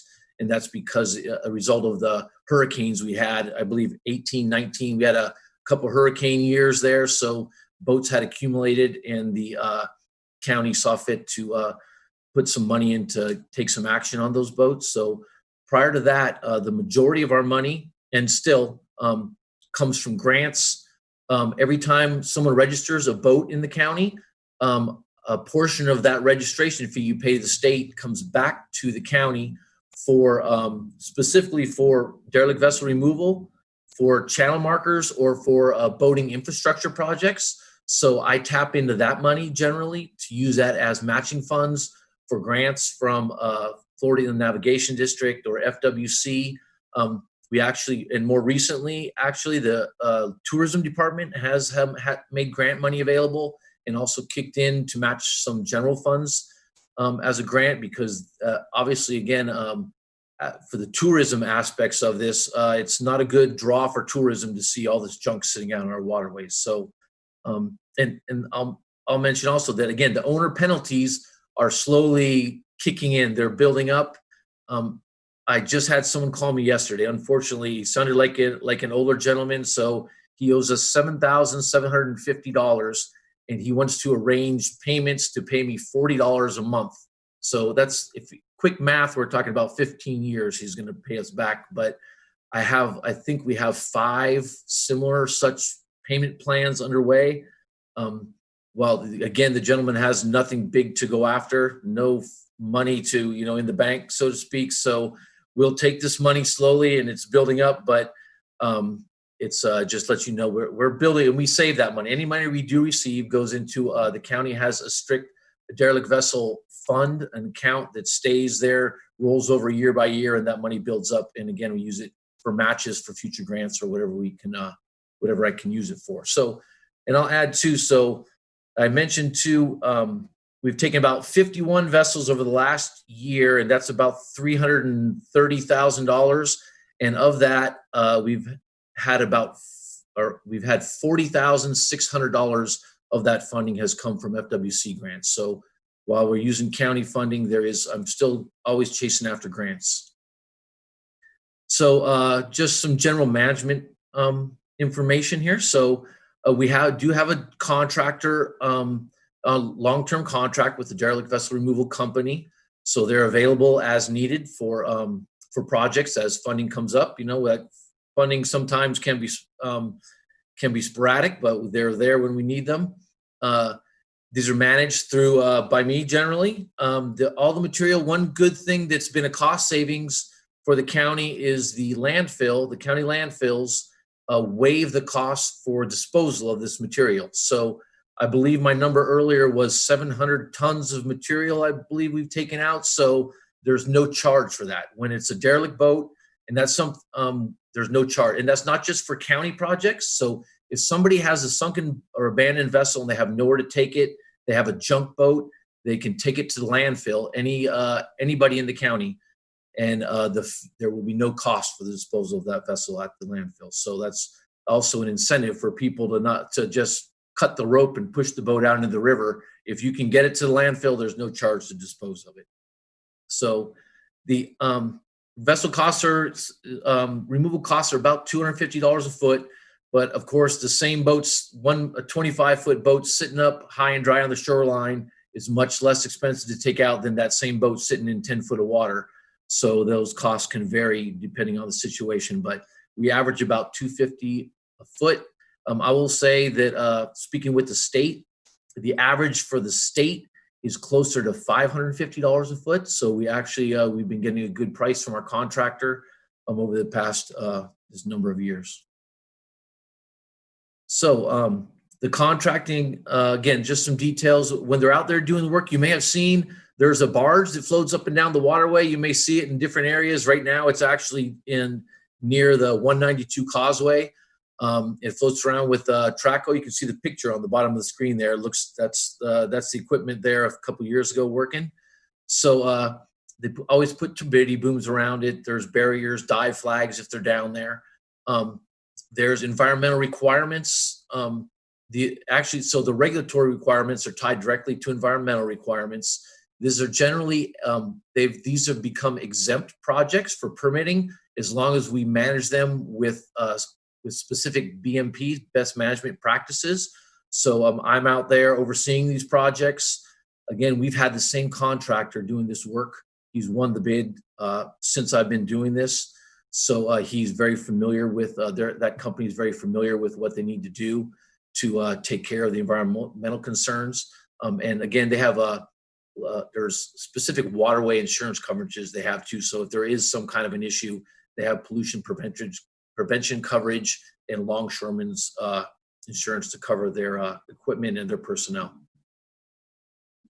So I'm going to touch a couple management alternatives. So obviously this is an issue. So what are we trying to do to alleviate, the problems we've been having over the years? So a few years ago, the county, working with the University of Florida Sea Grant Program and IFAS and FWC, completed a mooring field siting analysis for the county. So what this did is it provides, so the analysis itself looked at the best places to keep boats on the water in a safe location for efficient use of resources, to destination locations. So when people are coming through the county, you want to put mooring fields where people want to go and where people are currently actively storing vessels. And as a tool, it reduces the risk for derelict or abandoned vessels, because when people come in, oftentimes when we see vessels that have sunk or that are come aground, it's because they didn't anchor correctly. People weren't aware of what was on the bottom. A lot of people are just novices when it comes to managing some of the larger boats. So when you have something like a mooring field in place, people come right up, they clip onto a mooring ball, they're in a safe location, there's pump out available. So again, going back to the stewardship, the environmental protection, so there's always pump outs available. We know they'll know they're not throwing their anchor into a seagrass bed and dragging across the bottom. These mooring balls keep them from having to throw anchors. So there's multiple ways. It's a good management tool. And I'll show you here, when we did this analysis for the county, we looked at regulatory requirements and also environmental restrictions for many areas. And we came up with 26 sites. I know that's a pretty small map on there, but some of these sites, they're key sites that people are already using. For example, up off of Cocoa Village is a site where people are already out there in front of Titusville, where they actually have the county's only existing mooring field, and some of the other sites you can see here. So they're generally at places. One of the things about implementing a mooring field, though, is the management of it from the landward side. So once the balls are in, you have to have some kind of marina facility and some kind of a management entity in place. So that's one of the issues when it comes to getting these started throughout the county. So I'm going to mention one other thing. So when it comes to disposal, so many people may not know it, but the county has an artificial reef program. That red polygon on the red side of your screen there is the county's active artificial reef site. What we've been able to do in the past is take some of these larger boats, and instead of crushing them up and taking them to the landfill or cutting them into pieces, is we've been able to take the large steel hold boats or cement hold boats, which I think there's been 4 or 5 that we've been able to take out. We've taken them offshore and sunk them out the reef site. So we clean out any flotsam, anything that may break loose, any oil from inside these, take the engines out generally, and sink them out the site. So they get a new life. They've had their life at sea. Now they have their life under the sea, and they become fish habitat. So they're reused by the county for as a dive site now, or fish habitat. And I'm going to touch on a couple others. So the boats we generally deal with are in the intercoastal waterway, in the Indian River Lagoon system, but sometimes we get some on the beach. You'd be surprised. We had some large boats come up on the shoreline. They're much harder to deal with, particularly as it relates to turtles. When it's turtle season, it's hard to get authorizations to bring equipment onto the beach. There's a lot of times a lot of debris, or a couple times a year, we end up with migrant rafts up on the shoreline also, with huge motors. Usually they're big diesel motors that someone had kind of built together on some kind of foam contraption. It's amazing that they got this far when you see them a lot of times, but they're it's a nuance to these. So there's something a little harder to deal with. And the funding that we generally go after is for removal of vessels from the lagoon system. So that funding is not always available for vessels on the beach, but we generally try to partner with our public works department or still someone else to get these boats off the beach. And one last special case here is a houseboat. So a houseboat is not really a boat when it comes to Florida statute. It's a floating structure. So a floating structure does not have to abide by vessel regulations. And that being said, when it sinks, you can't do a derelict vessel report. I can't get a law enforcement report to be able to legally take the boat out of the water or get funding to take it out, because it's not really a boat. It falls into a hole and it's classified as a floating structure. This is a structure. The first photo you see there is 2009. That was actually there since the hurricanes in 04 and 05. And again, on the other side is the same structure that somebody had rebuilt and tried working on in 2014. We finally got it's actually sitting in the MIMS muck dredging template. So we're finally able to get it out. Since it wasn't classified as a boat, we were able to get the state's environmental resource enforcement officers to go after the owner for destruction of seagrass resources, which was a pretty hard play by them, but they were able to eventually, they threatened the owner with fines, and the owner basically signed the boat over to the county because he didn't know what to do with it, and we took this boat out as part of the MIMS dredging project. And a lot of times when they sink, it's really a mess trying to get these kinds of things out. So that's all I had on derelict vessels. Is there any questions?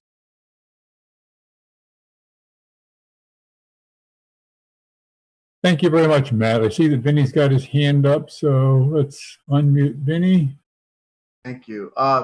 Matt, great. That was a cool presentation. I think 300,000 you said over the past year compared to 40,000 that we got back. I just think that number is is so lopsided. But I like all the different things you're trying to do to recoup the finances. Is there any way we could sell any parts of the boat? I don't know. And again, this is outside, I guess, the purview.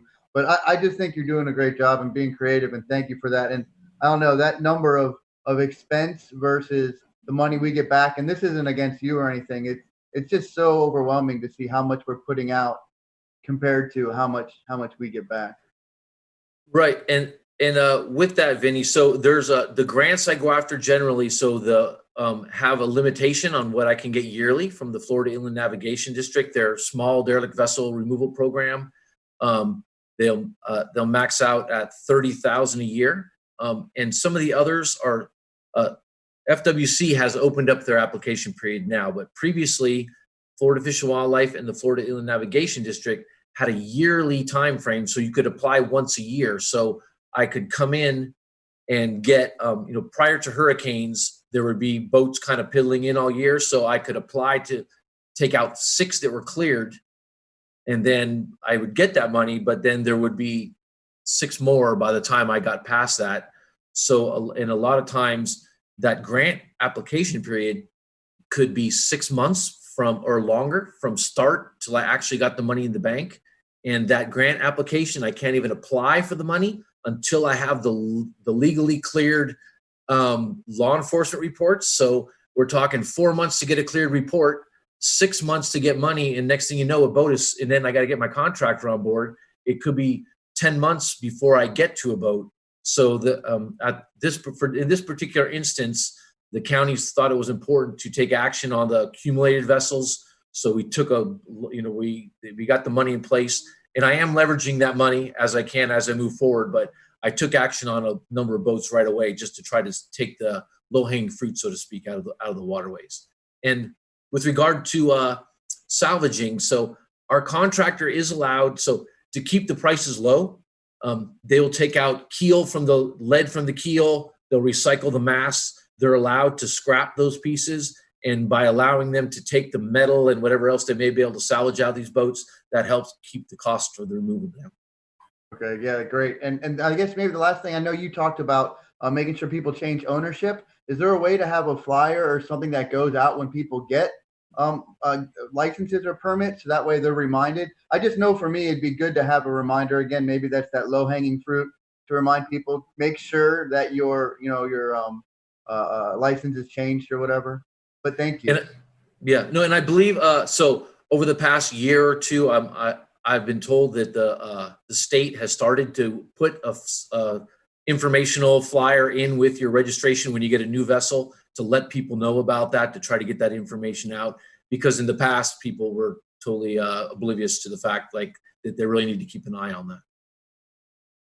Okay, Charlie Venuto. Yeah, hey, Matt, great presentation. I read that as part of the adjustments to the state budget, that one of the items that was cut or reduced was on derelict vessels. And I was kind of wondering if you were familiar with that and if you saw that might have any impact on your program. Yeah, so actually, and I did not see what the cut was. I believe their funding was on hold because of the virus issues, and they're looking to pull back money wherever they can. They did put a hold on new grant applications at the state just recently, about 6 weeks ago. They put an email out saying, hey, we're not accepting any more grants right now, even though they had standing money. They had to hold that money for now. So they weren't, just in case they needed it to suck it back for something else. So they have pulled some of that back.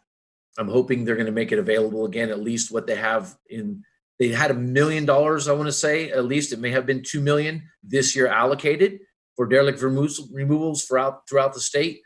So I'm hoping they'll at least, while that funding may not come again next year, that they'll at least let us clear out that money that they have available right now. Okay, David Lane. Thanks. Hey, Matt. Great presentation. Enjoyed it. It seems sensible to me that there will be a lot of time and money saved by addressing some of these vessels before they sink. You can almost predict which ones are going to become derelict. Most recently in the Banana River, south of 520. One of those boats that's been docked there off the causeway for a couple of years, hasn't moved. Doesn't really look like it's been maintained, and then right now it's sinking. Is there anything that can be addressed before the boat sinks? Can the owner can the vessel be investigated and fined for not having a working bilge pump or something like that? That vessel probably should have been pulled into a boat ramp and hauled to the junkyard before it sank. But now it's sitting on the bottom of the lagoon. Right, and they law enforcement they do try to keep up on vessels like that. Oftentimes, actually, people may call me, or I will call the local officers and try to get them to go out there ahead of time if someone has concerns about it. They do sweeps quarterly. Usually, it's jointly with FWC and the sheriff's office. They try to sweep the whole county in the evening to look for boats, for example, that don't have lights on them. And they do the sweeps for people who may be pumping overboard, and they do that at nighttime again to try to get people who are living on those boats. So they do that. They do have a tag they used to put out for as a warning that had like a checklist of, hey, your boat looks like a potential derelict vessel. Be aware of these issues. But they've stopped doing that for some reason. It wasn't where I guess it was they were getting too many people thought it was a derelict vessel card that they were getting. So they do, and it's one of the things that makes it difficult for law enforcement is the right to navigation in the state in general, which the state follows federal regulations. There are no specific regulations in the state for mooring. So you can anchor anywhere you want to as long as you have an anchor light. You're not in a channel. You're not aground, obviously, and you're not polluting. You can go wherever you want to. So people live on their boats, and it's hard to manage. It's a management issue. Again, something like mooring fields again is a way to help manage that. So people have somewhere to go. It's much less costly than a marina for a boat owner, and it allows them, particularly if somebody's living on their boat, to have a nice, a location that has amenities available without having to rent a slip at, Oh, it's unfortunate to witness it. Anybody who crosses a causeway regularly, and I do 528, 520, and Pineda almost daily in the course of my business and stuff. And, I see for lack of a better word, a junk vessel anchored, and then it's there a week later, and it's still there a month later, and then it's there 2 months later, and it's like, okay, this boat's going to sink here. And then sure enough, it does. I've seen it dozens of times, and it's unfortunate for anybody who's observing, those things as they cross the causeway. I'm sure I'm not the only one here. You can predict the vessels that are going to sink. So anyways, I'm venting a little bit. I know you guys, if money were no object, right? But thanks for all that you do. I appreciate it. No, and I'll add too that so it's something we haven't been able to get funding for, but when we have funding available, we have something called a vessel amnesty program that we have tried to put in place before, where I try to let people know if they have a junk boat, if they have a boat like that that's sitting out on the water. A lot of times those big boats, you can't get them on a trailer. They don't have money to take them to the junkyard or take them out, where we say, if you sign the title over to the county, I will take your boat ahead of time. So we call it a vessel amnesty program, but there's no grant money to support that. We've done it a few times when we did have some funding available. And what we do is we get an FWC officer to be present. We get the owner with the title. He signs it over to us, and then we take it right to the landfill from there. Well, sounds like a case can be made. Instead of fighting for funds after the boat sinks, fight for the funds before it sinks. It's a lot cheaper to pay the expenses to, fund that amnesty program than it is to go out after the fact. Yeah. But I know government's typically reactive, not proactive. So accept us. So, all right. Thanks, Matt. Sure. Okay, I don't see any other questions. So Matt, thanks very much. It was an awesome presentation. Okay. Thank you. I think we're moving on to a couple of videos, one featuring Melissa Martin and then some project videos. And so who's taking that over? So unfortunately, we had taped Melissa's video in advance, but didn't release it yet before she had left the committee, but we wanted to get that out there so you all can see it. And so we'll start off with Melissa's video.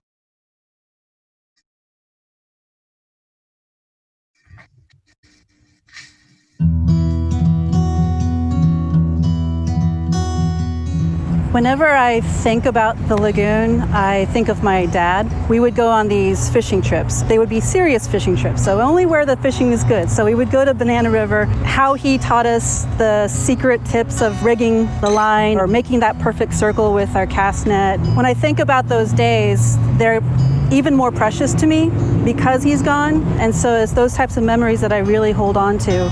So the reason I wanted to serve on the Oversight Committee was so I could do my part in enabling the most effective restoration of the lagoon so other families can have those memories, make those memories, cherish those memories. As an attorney, I've taken the lagoon as my pro bono client. It is something that I've adopted as a standing advocacy. Wherever I am, wherever I go, I talk about the reasons why we need to limit fertilizer use, or the reasons why we need to promote native plants and swales and the whole 9 yards. So I think it's important to continue this push, this movement of awareness and conservationism. It is definitely something that we are protecting for future generations. And the more people that understand, the more chances she has of getting better.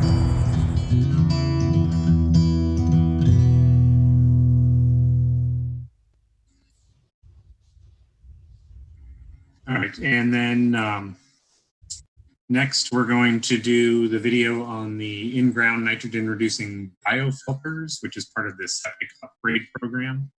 And this is the technology that we're doing some testing in to see its efficiency.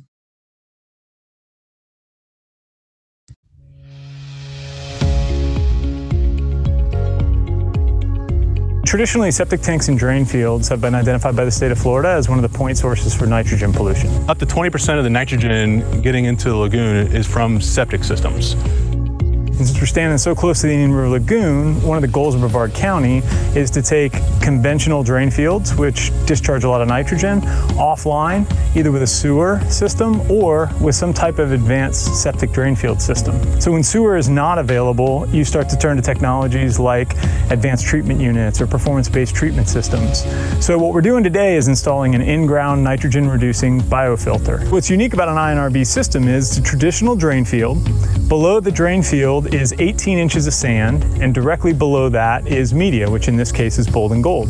So what's special about this stuff is it's a mixture of sand, clay, recycled tire, and sawdust. Basically what happens is, as water leaves the septic tank drain field, as it passes through the sand, there's a conversion of nitrogen happening, going from ammonia to nitrate. And then when the water gets to the bold and gold, nitrate is what a media takes out. So the bold and gold itself is full of bacteria, and that bacteria feeds on nitrate, and the byproduct is nitrogen gas, which I'm breathing right now. The systems are estimated to remove approximately 65% of the nitrogen coming out of a drain field. Those numbers could vary as high as 85% based on studies and research that we've seen at the University of Central Florida related to the bold and gold. To test the media here, to see if this media will actually do its job, we installed lysimeters on both the bottom and top of the media. So a lysimeter is a device that's designed to capture water, or effluent in this case, collect it into a little container that we can come in later and sample that effluent, send it to a lab, and have it processed for the nutrients. So we're actually putting 2 layers of lysimeters in there, one above the media and one below, so we can capture a before and after sample as the effluent travels through the media. We're using this data to find other potential options for reducing nitrogen underneath the septic drain field. Right now, the only option available for us in the state of Florida are wood chips.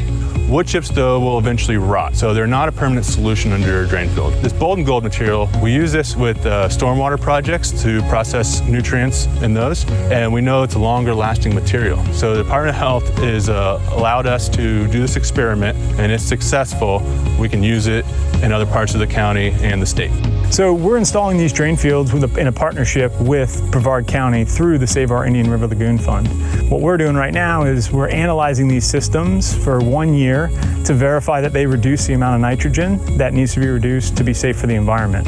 If it weren't for Brevard County, we wouldn't have the opportunity to put these systems in. And quite frankly, if we didn't have willing partners and homeowners to help us out to allow these systems to go in, it'd be challenging for us to get results. So it's that 1/2 cent sales tax and ultimately the commitment of the residents that have made these projects possible.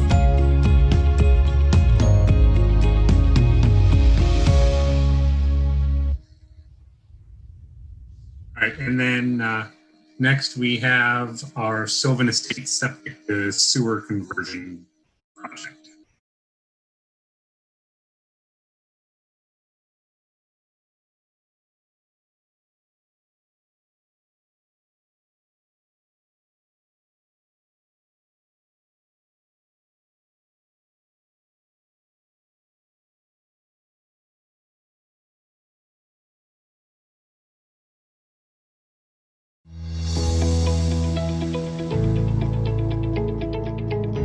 This is the City of West Melbourne's Sylvan Drive Septic to Sewer project. What we're doing here is there are 59 homes in this neighborhood that are on septic systems currently, most of them built in the 70s or early 80s, and we are converting them over and tying them to a new sewer system that's being built in the neighborhood. Septic tanks, while they're good in the right locations, the right siting, the right design and operation, they will leach nutrients, nitrogen, phosphorus, as well as some other coliforms into the ground, which if it's located near a surface water, can leach into that surface water. And right now it's estimated about 1,070 pounds per year of nitrogen are flowing to the lagoon from this neighborhood. A sewer system, those plumbing drains, instead of being connected to a septic tank, are instead connected to a pipe that leads to the street, connects to a gravity sewer, and from there it goes usually to a lift station and ultimately to the city's wastewater treatment plant, where it can then be treated and either used as irrigation or several other beneficial uses. They're very challenging projects to convert an existing neighborhood from septic systems to sewer. If we were building this neighborhood from scratch, first thing that we would do is build the gravity sewer system, because it's the deepest utility that gets put into these roadways and into development. And since it's so deep, it requires major excavation, as you can see, requires things like dewatering. All of those are big challenges to do when you're in an existing built development. Now we're in a road that we need to keep traffic open to. We have to work around all the other utilities that would be normally put in after the sanitary sewer is in. So it is really one of the most challenging jobs we do. This is just one of many septic to sewer conversion projects that'll take place in Brevard County. One of the biggest challenges of tackling the really hard infrastructure problem that we have is we need cooperation of many different entities. And this project is a great example. This project would not happen without the Save Our Indian River Lagoon funding, but it also required funding from the St. Johns River Water Management District and the leadership and funding from the City of West Melbourne to champion the project. And all of those entities have come together to make this possible. One of the things we all love about everyone who lives here, we love the lagoon, we love being by the water. It's why we all chose to live here.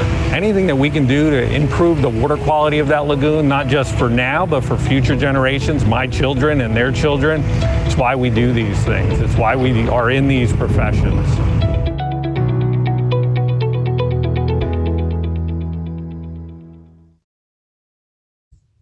All right, so those are our videos for this month. We'll have some more for you next month. We've been getting a lot of project videos taken, and looking forward to sharing more with you. All three of those videos were excellent. Thank you. Okay, it's time to move on to old business, I think. And the only item is Aquafiber termination of contract. Virginia, you're on mute.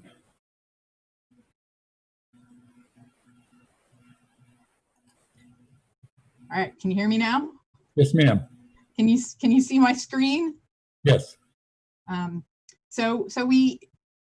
You may recall that we were really looking forward to Aquafiber doing their pilot project starting on August 10th, and they were supposed to finish up today. So on the Wednesday before the Monday start date, we received this letter where they informed us that they were invoking the termination clause due to ongoing unfavorable economic conditions associated with COVID. And so we just wanted you to know why we weren't bringing you videos today and virtual tours of the pilot project as anticipated. So very, very sad that the economy has gotten in the way of moving forward with this project. Thank you, Virginia. I think that was just an informational item, right? We don't need to take it. Yeah, no action taken. We just wanted you to know. Okay, and then the next item on the agenda is new business, leaky lateral grant program. Right. So ahead of this meeting, I sent out links to the county commission meeting so that the committee members could review what happened at the most recent county commission meeting. The utilities department had taken an item to the commission asking for direction on how to proactively enforce repairs of leaky laterals. And we knew that enforcement was an issue because of the work of this program. After the smoke testing was done in the pilot area, we sent notification letters to all of the owners of leaks, letting them know that A, they had a leak, that B, that leak was a violation of the code, and that C, the Save Our Indian River Lagoon program had grants available to reimburse them for the repair costs. And following that notification, we sent one notification to people with broken clean out caps and risers. We worked much harder on the 31 owners who actually have breaks in their lateral line, which could be leaking sewage out in addition to leaking groundwater in during flood conditions. We visited we sent the letter, we visited their house on evenings, weekends, during daytime, trying to make contact with them, leaving door hangers. We produced a flyer that was left at their residence. And despite all of that, we still have only had 12% participation in the program. We have 4 folks who initially verbally sounded like they were interested and actually gave us permission to do the groundwater testing in their yards, but have not made the repairs yet. And so the board was aware of this compliance issue and really want to push compliance. But at the same time that they are authorizing proactive compliance and enforcement of making the repairs, they wanted to offer the carrot. They wanted to offer grant programs to assist people with the repair costs. And so the agenda item, which was strictly about the compliance question, quickly turned into a discussion about not just the compliance piece, but also about the incentive grant piece. So the board is very interested in taking the $840,000 that's currently approved in the Save Our Lagoon plan and making that available countywide. The language in the plan is almost broad enough to do that. It says the 2018 update allocated $840,000 to assist property owners with the cost to repair leaky sewer connections expected to be found through smoke testing. So that language is broad enough to apply everywhere. That was really our intent. But then it says table 4-13, and the only project area listed in table 4-13 is the Satellite Beach pilot area. The other areas, the Titusville pilot, and then the 3 county project smoke testing project areas added in later editions of the plan, are in other tables. They're not in table 4-13. So in the 2021 plan update, where we're completely reformatting and we're going to combine the old projects with the new projects and have them all, consolidated in one table instead of scattered in all these tables, that will take care of this. But in the meantime, if the committee wants to recommend going ahead and allowing these funds to be used countywide within the watershed of the Indian River Lagoon, the Board of County Commissioners clearly supports that. So I wanted to bring that to the committee's attention and ask for your input and potentially a motion on that item. Okay, I think that, I do recall that our intent was this to be a more county-wide program. I'll open it up for any discussion or comments. Otherwise, why doesn't somebody make a motion that we make this extension that Virginia's suggesting? Let's see, Terry. I will move. Just a quick question. What's the percent of reimbursement that we're considering? Is it 100% or some cost share? So the intent was that in most cases, it would cover 100%. We got a cost estimate from the smoke testing contractor based on what they found in the field. They estimated that the broken risers would cost less than $2,000 to fix in most cases, and that the leaky laterals would cost on the order of $10,000 to fix. So those were the grant amounts that were offered. Obviously, there could be houses where the leaky lateral, goes under some giant concrete slab and you can't do a directional drill under for some reason. There are cases where it might be more than that, but in most cases, we would expect these grants to be able to cover 100% of the costs. The county commission also got into a discussion of, how long should people be able to get these grant dollars? We want the repairs to happen in a timely manner. So in addition to giving them so many days to comply before fines start accumulating, should there also be a time frame that the grants are available at the current funding level, and then beyond that time frame, the percent that we would pay would be reduced to perhaps 50%. They were under the impression that all of the people in the pilot neighborhood had been contacted, multiple times. I wasn't at that meeting. In a future meeting, I would like to take the recommendation of this committee, and I would like to explain that, 31 people did receive all of that effort to contact them, but 190 people with the broken cleanout caps just got the one notification letter. And so any guidance that you also wanted to offer on, what you think is adequate notification that should happen before grant amounts are reduced. And if you have any sort of recommendation on, what that grant structure ought to be, we could package all of that for the board and get some direction on that, and then incorporate it into the 2021 plan update.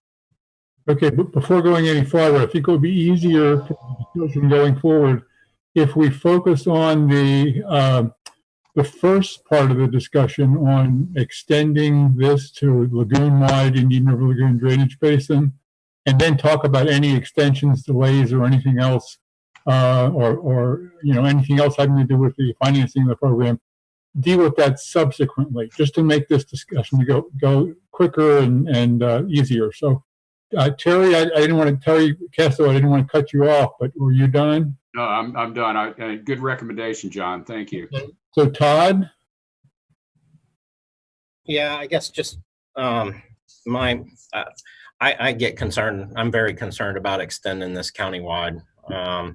You know, it's when we first put more money into the sewer systems, you know, I was supportive of that even at some higher dollar rates, but that was still where we had significant direct value to the lagoon and the surface water qualities. And it feels like at this point that we are moving into the area of subsidizing what is a utility function. Smoke testing and dealing with customer defects that impact sewer capacity is part of what a utility does. I had no problem and don't have any problem supporting that with lagoon funds when there is that direct relationship, because these are hard. These are hard topics. And if we have through tools, which in our case is grant resources, to help facilitate that, and it clearly aligns with our mission, which is to clean up the lagoon, I directly support it. But as we get farther and farther away from any surface water that directly connects with the lagoon, I don't believe that it aligns with our charter and our mission. And I personally don't support a statement that it's countywide. Now, it may be that it's within 500 feet of a surface water that discharges. If the county, if Virginia and her staff can say that there's some way of knowing that we're preventing that nitrogen from entering the lagoon, then it doesn't matter whether it's right next to the lagoon or it's 3 miles away, but it's 100 feet from a contributing tributary. But that understanding that it is nitrogen that's getting into the lagoon and impacting water quality of the lagoon, I think is absolutely central to what our mission is and how these dollars should be used. And if I could jump in there again, and I think the county commission, and I watched it again last night, it's the 4th time I went through the entire 40-odd minute segment. They wound up mixing the discussion of penalties associated with code enforcement actions and the Save Our Indian River Lagoon Fund program. And there are areas that the funds don't apply to in the county, clearly don't apply to in the county, but they're talking about, code enforcement actions against them too, but they never made that distinction clear in the discussions they were having in the 40 minutes that I saw. Yeah.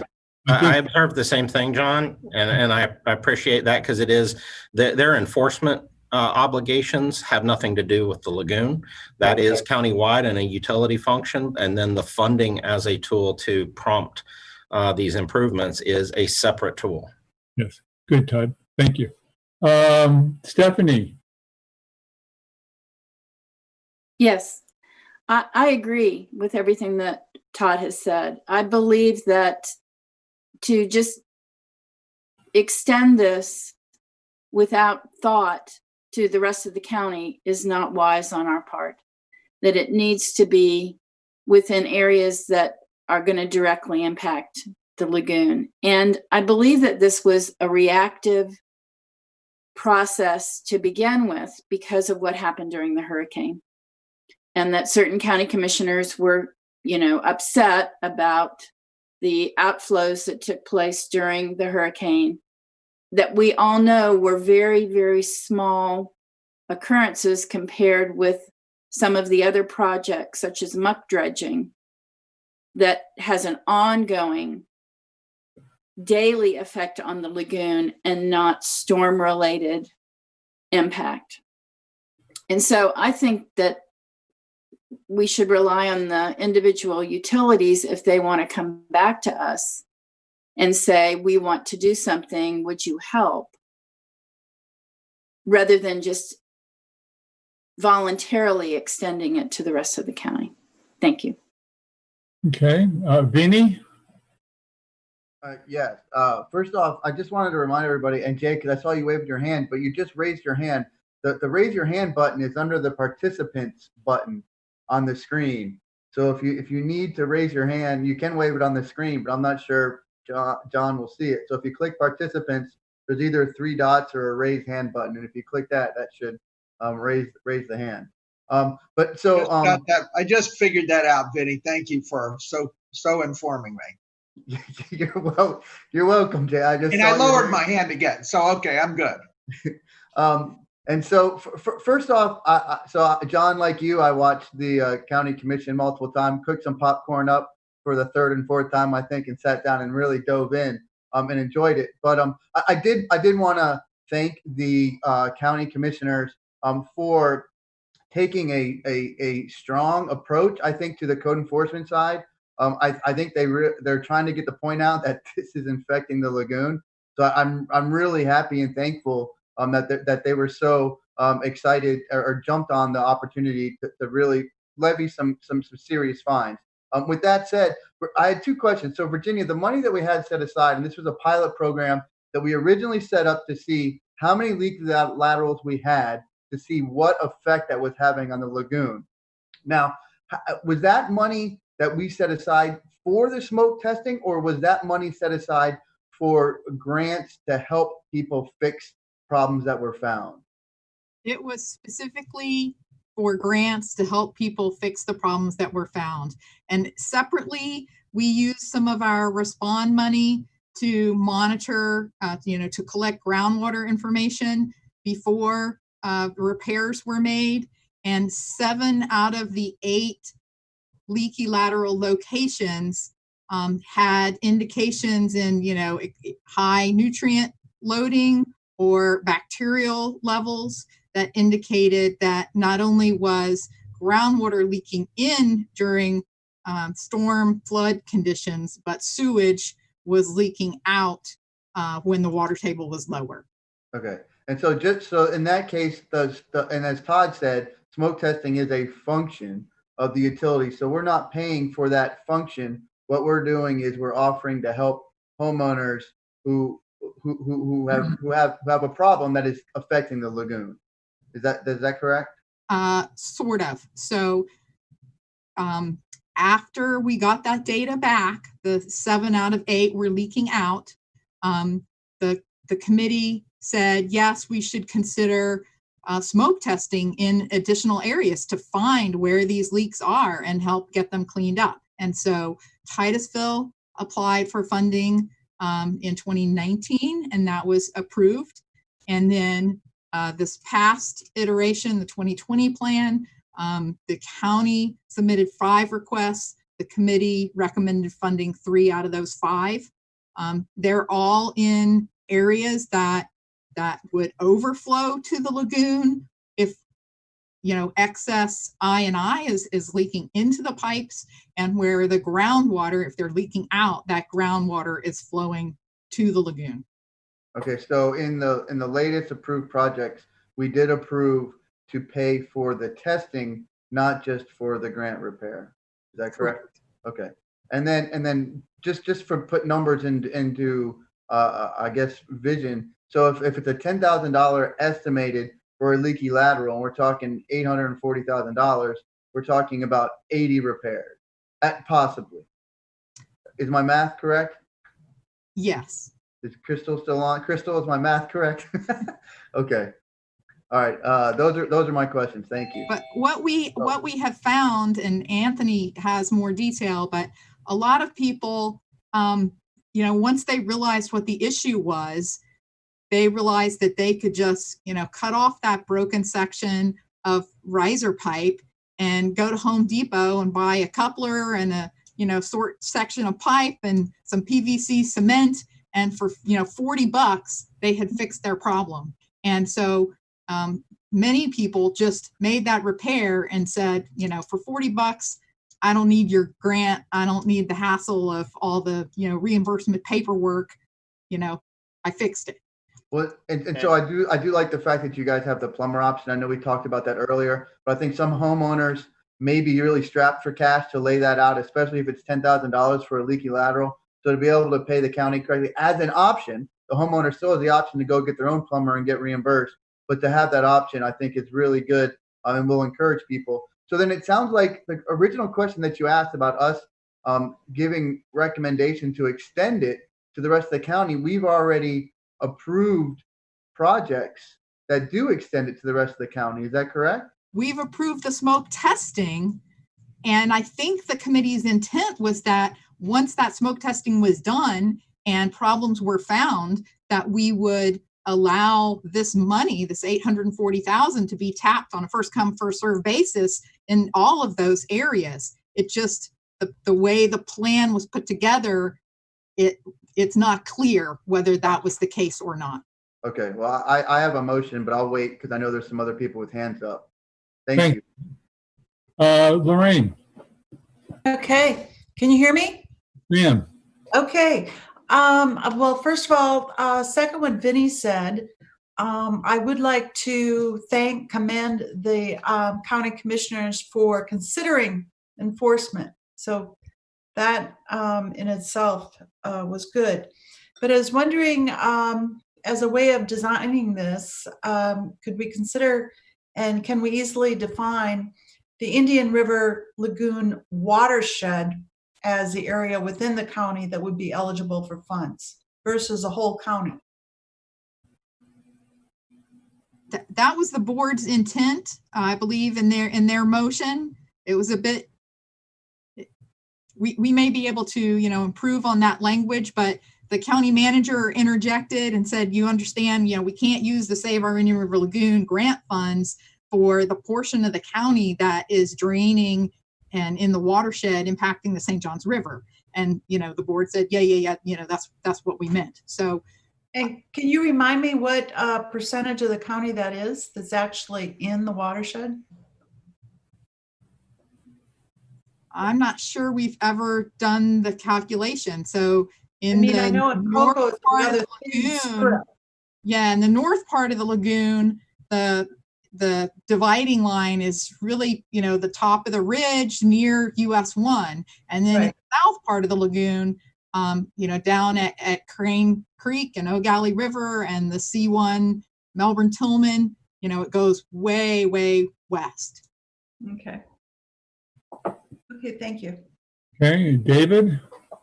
I was just going to add that I'm pending, to favor the motion. I just wanted to make sure there was either language in the motion or inherent in what Virginia's team does is I don't think it's a great idea for it to be first come, first serve. But certainly we could identify the targets of greatest concern. I would like to see that. So I don't know how the best way to go about that, but it's got my vote if we can ensure that's going to happen. Okay, I'm not sure what your vote would be on at this point. So how about if we go to Vinny? Just supporting a motion to present, to recommend to the. So let's go to Vinny and let Vinny make the motion he was going to make. Then we continue discussion. So Vinny, where are you? I'm right here. I got you, John. So I would make a motion, and just to explain it, since we've already approved projects, we've already said we're going to give funding to projects. I think we've got to do the smoke testing in that area and provide the grants in that area. And if there is money that is left over, I think we can look to expand it. So with that said, my motion is that we continue with the projects that we've previously approved in doing the smoke testing and offering the grants offering the reimbursements for leaky laterals or broken risers into the utility system. Okay, got a second? I'll second that. Okay, second for discussion. Okay, so David, are you back up for discussion? The motion is limited to the watershed? Well, it's limited to the areas that we've already approved. Oh, okay. So the 5 smoke testing areas? So we approved, I thought we approved 3 at Titusville and then the other 3, right? We didn't approve all county ones. We have the pilot area in Satellite Indian Harbor Beach. Yes. We have the second pilot in Titusville, and then we have the 3 more that were added in the 2020 plan. Correct. Yes, those were the 5. I'd amend my motion to name those 5. Okay. Lorraine, you okay with that? Yeah, I'll second. So David, back to you. No more discussion with me. I'm ready to proceed to a vote. Hand down. Okay, Charlie Venuto. Yeah, so as far as bounding this, why don't we use the same criteria we're using for the septic to sewer? You know, we're looking at those septic systems that are so many yards or meters away. Wouldn't it make sense to use the same criteria so we don't have to reinvent the wheel? I mean, my concern is just that we've already given these organizations approval. And so I just hate now to go back and tighten some of that up. Not that I wouldn't, Charlie. I just, for myself, we've already, but I agree with the concept. Okay. Anything else, Charlie?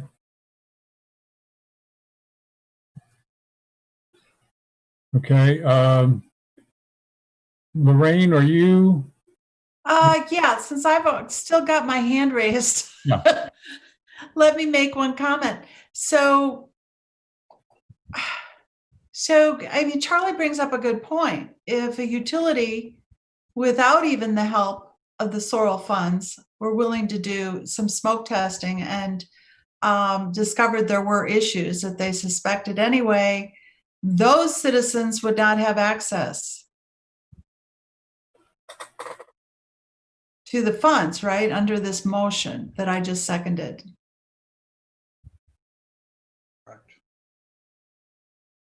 Virginia's shaking her head yes, up and down. I'm not sure. Is that? Yeah. So, Okay. not that we, I know that our utility is now biting at the bit to do smoke testing because we know there are so many problems. Okay. How about if we? Certainly having dollars available creates an incentive. Okay. How about if we move on to Jane? If you have another question, you can come back. Okay, Jay? Thank you, John. Yeah, I kind of have the same, I mean, I'm not against Vinnie's motion, but at the same time, I think that we ought to consider allowing an expansion of this reimbursement program to anyone who is demonstrably within the Indian River Lagoon watershed. And my reasoning, in addition to what Lorraine was just bringing up, is that we don't have,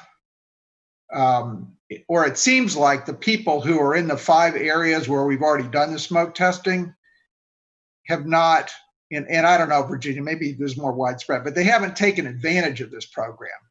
So, or at least most of them have not. And isn't that what generated all this enforcement discussion?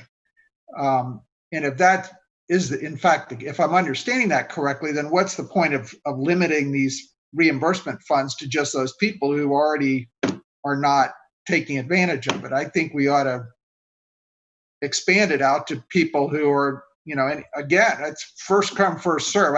David, I know your point was why not prioritize it, but the problem with that is you'd have to put some sort of time frame on it and, you know, say, okay, this money is out there. You've got a year to respond. And then at the end of the year, you decide who is the highest priority. I think that's too unwieldy. So I'd like to see the program expanded to anybody who is affecting the watershed and wants to take advantage of it on a first come, first served basis. Just a correction, Jay, we haven't done all 5 smoke testing, right? Virginia, we've only smoke tested in Satellite Beach. The other 4 areas haven't even been smoke tested yet. So we don't even know what type of numbers we're going to get biting at the bit in those 4 areas. We've only smoke tested 1 area. So I'm with everybody else, and I'd love to open it up to everything. I just think since we've already said yes to these, if there's money left over, then I say, yeah, let's go somewhere else. But I'm sorry, I didn't mean to jump in there. I just wanted to correct the data. We've only smoke tested 1 area, and that was Satellite Beach.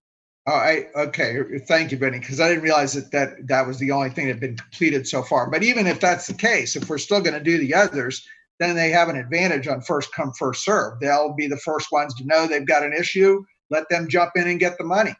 It's going to take that much longer for other areas to come in and ask for smoke testing. But I just think there's, the reward to those people who are willing to come in and affirmatively take advantage of this program, they should get the reward for that. So anyway, that's just my thought. Okay, Virginia, did you have a question or comment you wanted to make at that point, or should I go on to Stephanie? I think committee members have made my point, so I'll lower my hand. Okay, and so Stephanie? The question that I have is, of the 5 areas, I mean, we know Satellite Beach directly impacts the lagoon, but are the other 5 areas also directly impacting the lagoon? Yes. Okay, then I'm fine with allowing that extension to those 5 areas and then seeing where we go from there. Okay, Todd? Thanks, Stephanie, because that was actually one of the questions I had. So that definitely makes me comfortable. I personally would support and advocate for an expansion to the motion that included any additional repairs that are consistent with what we're already using for septic to sewer, because I think making it as easy to get the money as possible where we know that it has benefit is applicable. And what I was looking for when I first spoke up is to make sure we had some constraints on it.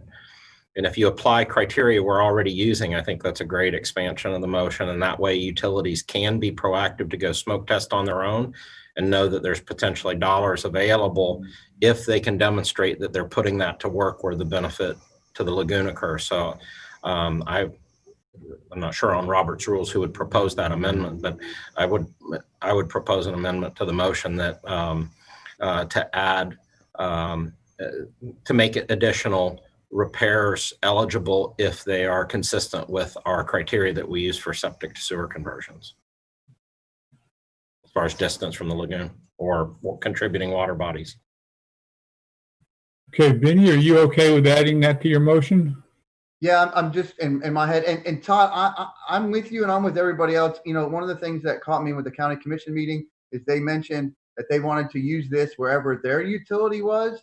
And that part kind of rubbed me wrong because there's Cocoa utility and I'm with it. It should be. And I know that they didn't mean it in that sense. They were just trying to work through the process. So I'm with you. And I think we should open this up to everybody. My concern is we've got those 5 projects, like I said, that we've already approved and trying to address those first.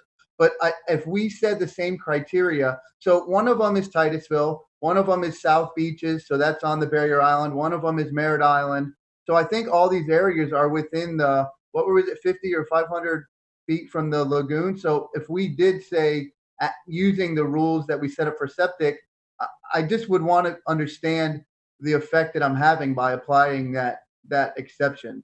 Virginia, do you know off the top of your head if we added that, is that going to make a difference? I think it's a great idea.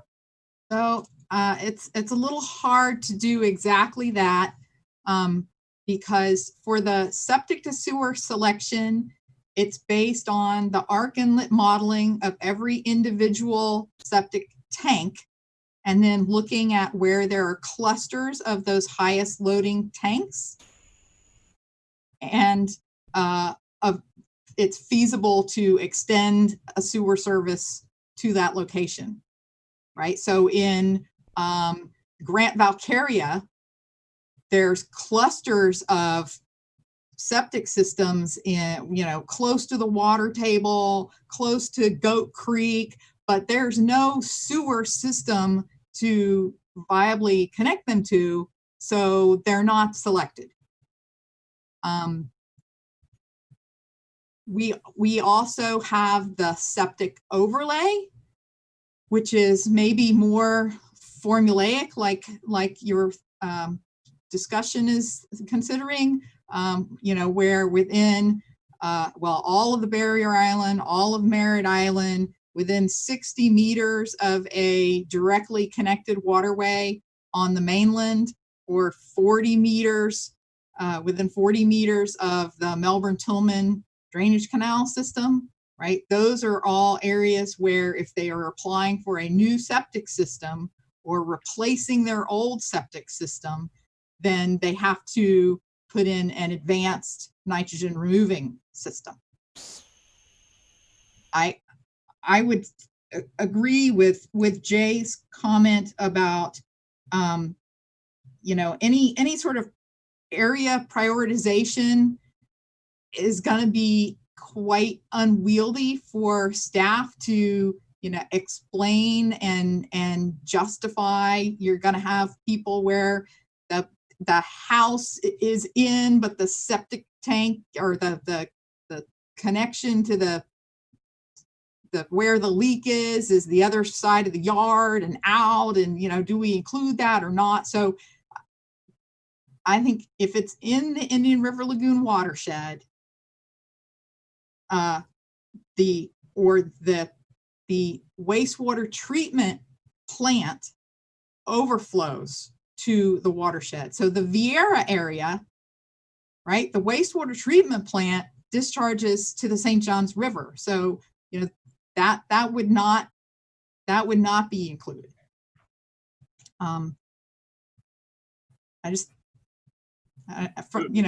Virginia. A feasibility of application, we have a hard line of this is the area in the Indian River Lagoon watershed. And that's easy to explain to people why they are or are not eligible to receive half-cent sales tax collected for the Indian River Lagoon. And I see Anthony probably trying to correct something I said. So Anthony, go ahead. I wanted to clarify that one of the points of the $840,000 in funding was justified by overflows, which are a source of everyone within that system that's leading to that point of overflow. So someone may have been further than 55 meters or 50 meters and contributed to that overflow. So we can't utilize the same simplified distance to the lagoon. That's a good point. So maybe we should just go back to Vinny's original 5 areas that he 5 project areas that he suggested, and leave them, which is the motion that's on the table as far as I understand right now, and just leave it there. Is that okay with everybody? Okay, I got Jay's hand up, David's hand up, and Todd's hand up. So Jay? Well, I mean, that leaving it at the 5, if I originally put my hand up to try to re-clarify what the motion was, because I've kind of lost track. But if in fact the motion as it stands is still those 5 areas where we've approved smoke testing, I'm still of the opinion that we can expand upon those areas. And now hearing what Virginia just said, maybe by using this septic overlay map or whatever it is, that it sounded like that would give staff an easy enough way of defining whether a particular home or a particular area is within an area that affects the watershed. So I still would like to see it expanded beyond that. But if I'm in the minority on that, so be it. Thank you. Okay, don't forget, we can always come back and revisit this in the future. Sure. David. I just wanted to kind of repeal my concern. I think I've heard sufficient explanation to suggest that by nature of limiting the scope of this to the 5 smoke test areas, that it in itself is a prioritization of the funds, and bearing in mind that, you know, we have $840,000, it's about 80 projects. It's not a lot to, you know, there's going to be plenty of people left out of these smoke testing areas. So I just wanted to repeal that and let you know I feel like I've heard sufficient evidence that by nature of the design, these areas are already prioritized. So thank you. Thank you, David. I don't see any other hands up, but there is somebody who has their hands up for public comment.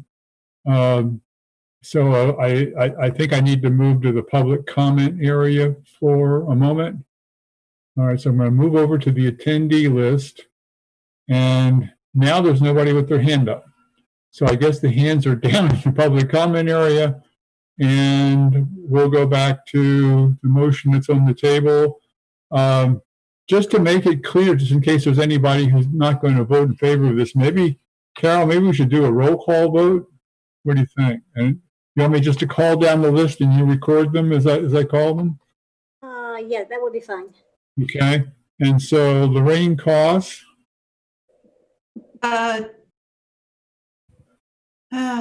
Yay. Okay. And then John Lisner's not here. So Vinny, you're voting for him? Yes. Yay. Yay. Stephanie Ely. Stephanie, you're on mute, I think. I'm not sure she's here. Oh, she's not there. Okay. Where are we? No, Stephanie. Courtney Barker. Todd, you're for Courtney? And just to clarify, this limits the current motion limits it to the 5 areas? Yes. Okay, yay.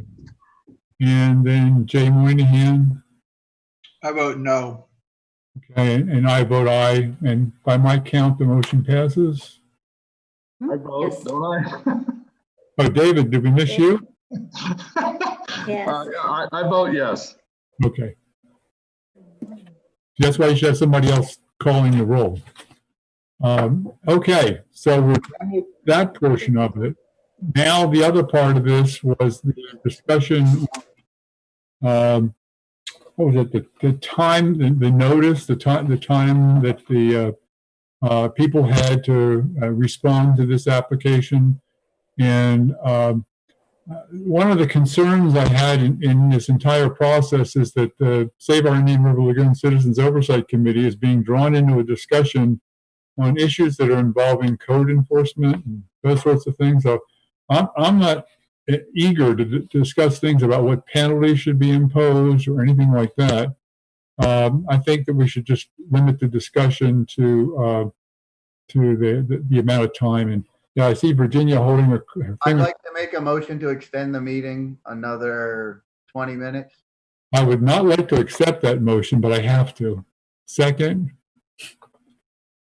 I don't want to make it either, John. Sorry. Second. I'll second it. Okay, all in favor? I see. Aye. I think so. Okay, we're good for 15 more minutes, but no more. These long meetings without the 10 o'clock break to go to the men's room is very distressing. And so this portion, this discussion about how much more time to give people who've been offered a chance to take advantage of the funds, or for people who haven't been offered a chance yet, how much time should they have to respond? And I think is kind of the thing that Virginia was interested in getting some feedback on. Am I saying that correctly, Virginia? Yes. So, how many times should we notify them? And how much time should we allow? Should there be any sort of deadline by which we either reduce the grant amount to, from 10,000 or 100% down to 50% or some, smaller value? And what sort of notification do you feel like they need to receive before we reduce their eligibility for funding? Okay, anybody have any comments? I see Jay's got your hand up, but I'm not sure if it's left from last time or if that's a new one. Jay, you're muted. Sorry. Thank you. No, it's a new one. Okay. I actually, John, we wanted to piggyback on your original comment. I wasn't all that clear from listening to the commission discussion that we were needed to weigh in on this issue as well. But if Virginia wants our comments, then I'll certainly make mine. Commission talked about 90 days. I thought that was reasonable. I mean, this is a fairly big deal for a typical homeowner to have to try to get their hands around. I personally think one written notice by U.S. mail is sufficient. I believe if we're only looking at somewhere in the neighborhood of 80 or possibly 90 or so people to take advantage of this, that there will be more people asking for it than there is funds available.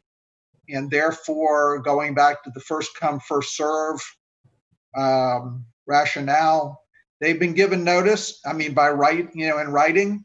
They've had 90 days to throw their name in the hat. That should be it. Okay. Vinny? Yeah, I agree with what Jay said. I do like the 90 days. I'm a big fan of at least messaging people twice. Like mail that comes in the mail, I just think you got to have more than one reach out to them.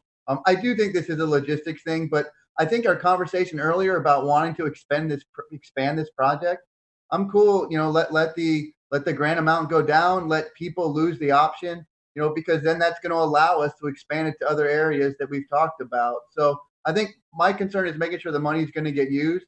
I think the money is going to get used. If we get a little bit into this process and we realize maybe the money isn't getting used, you know, I don't know. I think 90 days is good. I think you got to do at least more than one piece of communication. I just don't think that that's going to work. And then maybe as much media as we can, whether it's Florida Today or Daily, you know, Space Coast Daily, Bill Mick Show. I'm sorry for calling people out, but you know, get the word out so that people aren't caught off guard. But thank you. Sorry.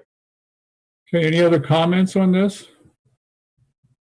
Anybody want to make a motion? I will make a motion, John. Okay.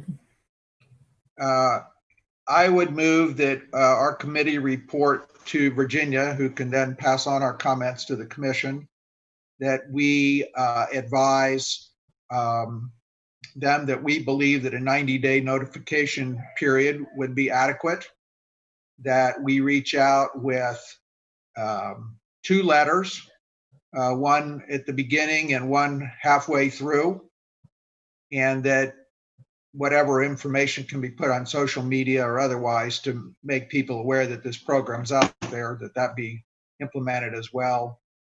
At the end of the 90 days, that the program be administered on a first come, first served basis for anybody who's applied. But there be no further opportunity to take advantage of the funds. It's no, you know, reduction to 50% or whatever.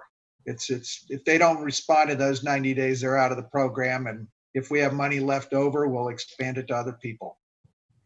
That's my motion. Okay, a second. I'll second the motion. Okay, Lorraine, second for discussion. Terry, you have your hand up. I know you were going to try to make the motion, but you want to talk about something? You're on. No, I don't think I get to make motions. I just want to foot stomp a point that you touched on earlier, John, and that is, I think this needs to go forward as this is the carrot, right? The commission's got off in all this. How do we wield the stick? And that's not a position we want to be in, right? We're the carrot. This is an incentive for people to do the right thing. I agree with the direction we've taken here in terms of an initial notification. Hey, you qualify for this subsidy, this reimbursement, and I would shift the second letter more toward 60 days in or no more than 2 weeks before the time expires. But 90 days for them to respond, I think is the right number. And again, this is for them to respond to an offer of the carrot. The last thing, and I don't know if it fits in this motion, and I don't remember how we came up with the $88,000 or $800,000 number, but I'm just concerned that we're given 100% reimbursement. We typically don't do that on these other projects. We give, we contribute to the organization doing the right thing.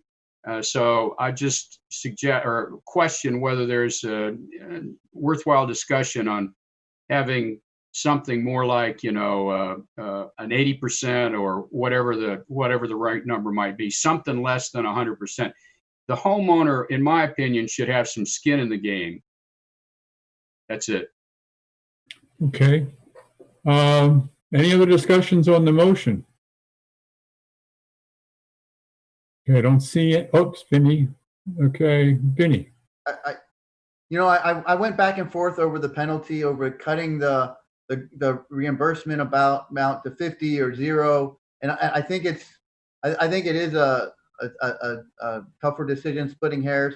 But I think the bottom line, again, for us, as everyone said, is that we're the carrot. And as long as that money gets used to fix the laterals, I think it's good. I agree with Terry about not paying the full amount, but we've already agreed to these 5 projects. So it's just kind of hard now to backtrack. So I think Jay, I would support Jay's motion. I also would support one that didn't take away the grant because the penalties are going to go anyways. The fines are going to go. And so even if the fines went up, it's going to encourage people. Our goal is to spend this money on laterals, not have any of it sitting around.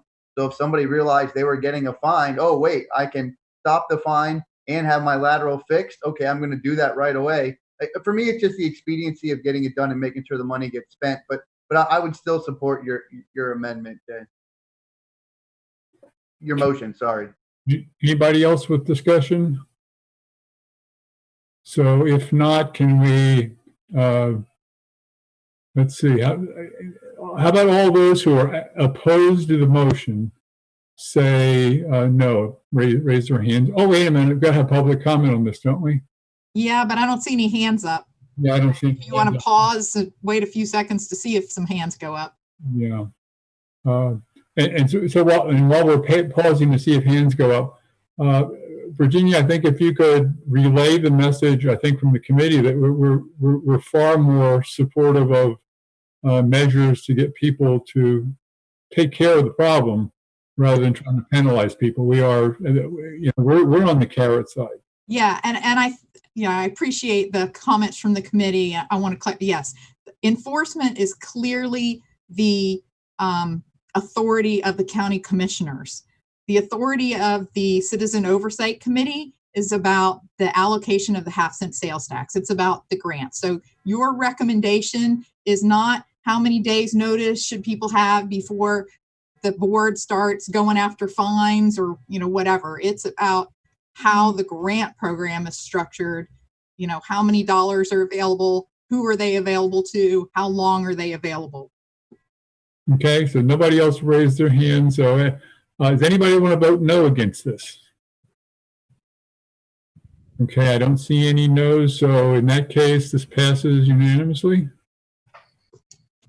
And for the sake of time, let's move on to general public comments. And there are no hands up. Final comments by committee. Any final comments from anybody? Great job today, John. Great job by everybody. Thank you all. And something as a final comment, over the next few months, I'd like to bring up a discussion about succession strategies in the committee, committee membership, the COC membership, and how it's structured and how the transitions occur now. And perhaps there's some recommendations we can make to the League of Cities and the Board of County Commissioners for replacement positions for board members or transitions. So let me just tease you with that, and we'll come back to it again next month, okay? Thank you all. Thank you, John. Text me when you want to follow up on that MICO discussion. Me? Bye, everybody. Thank you very much, everyone. Good Bye. job.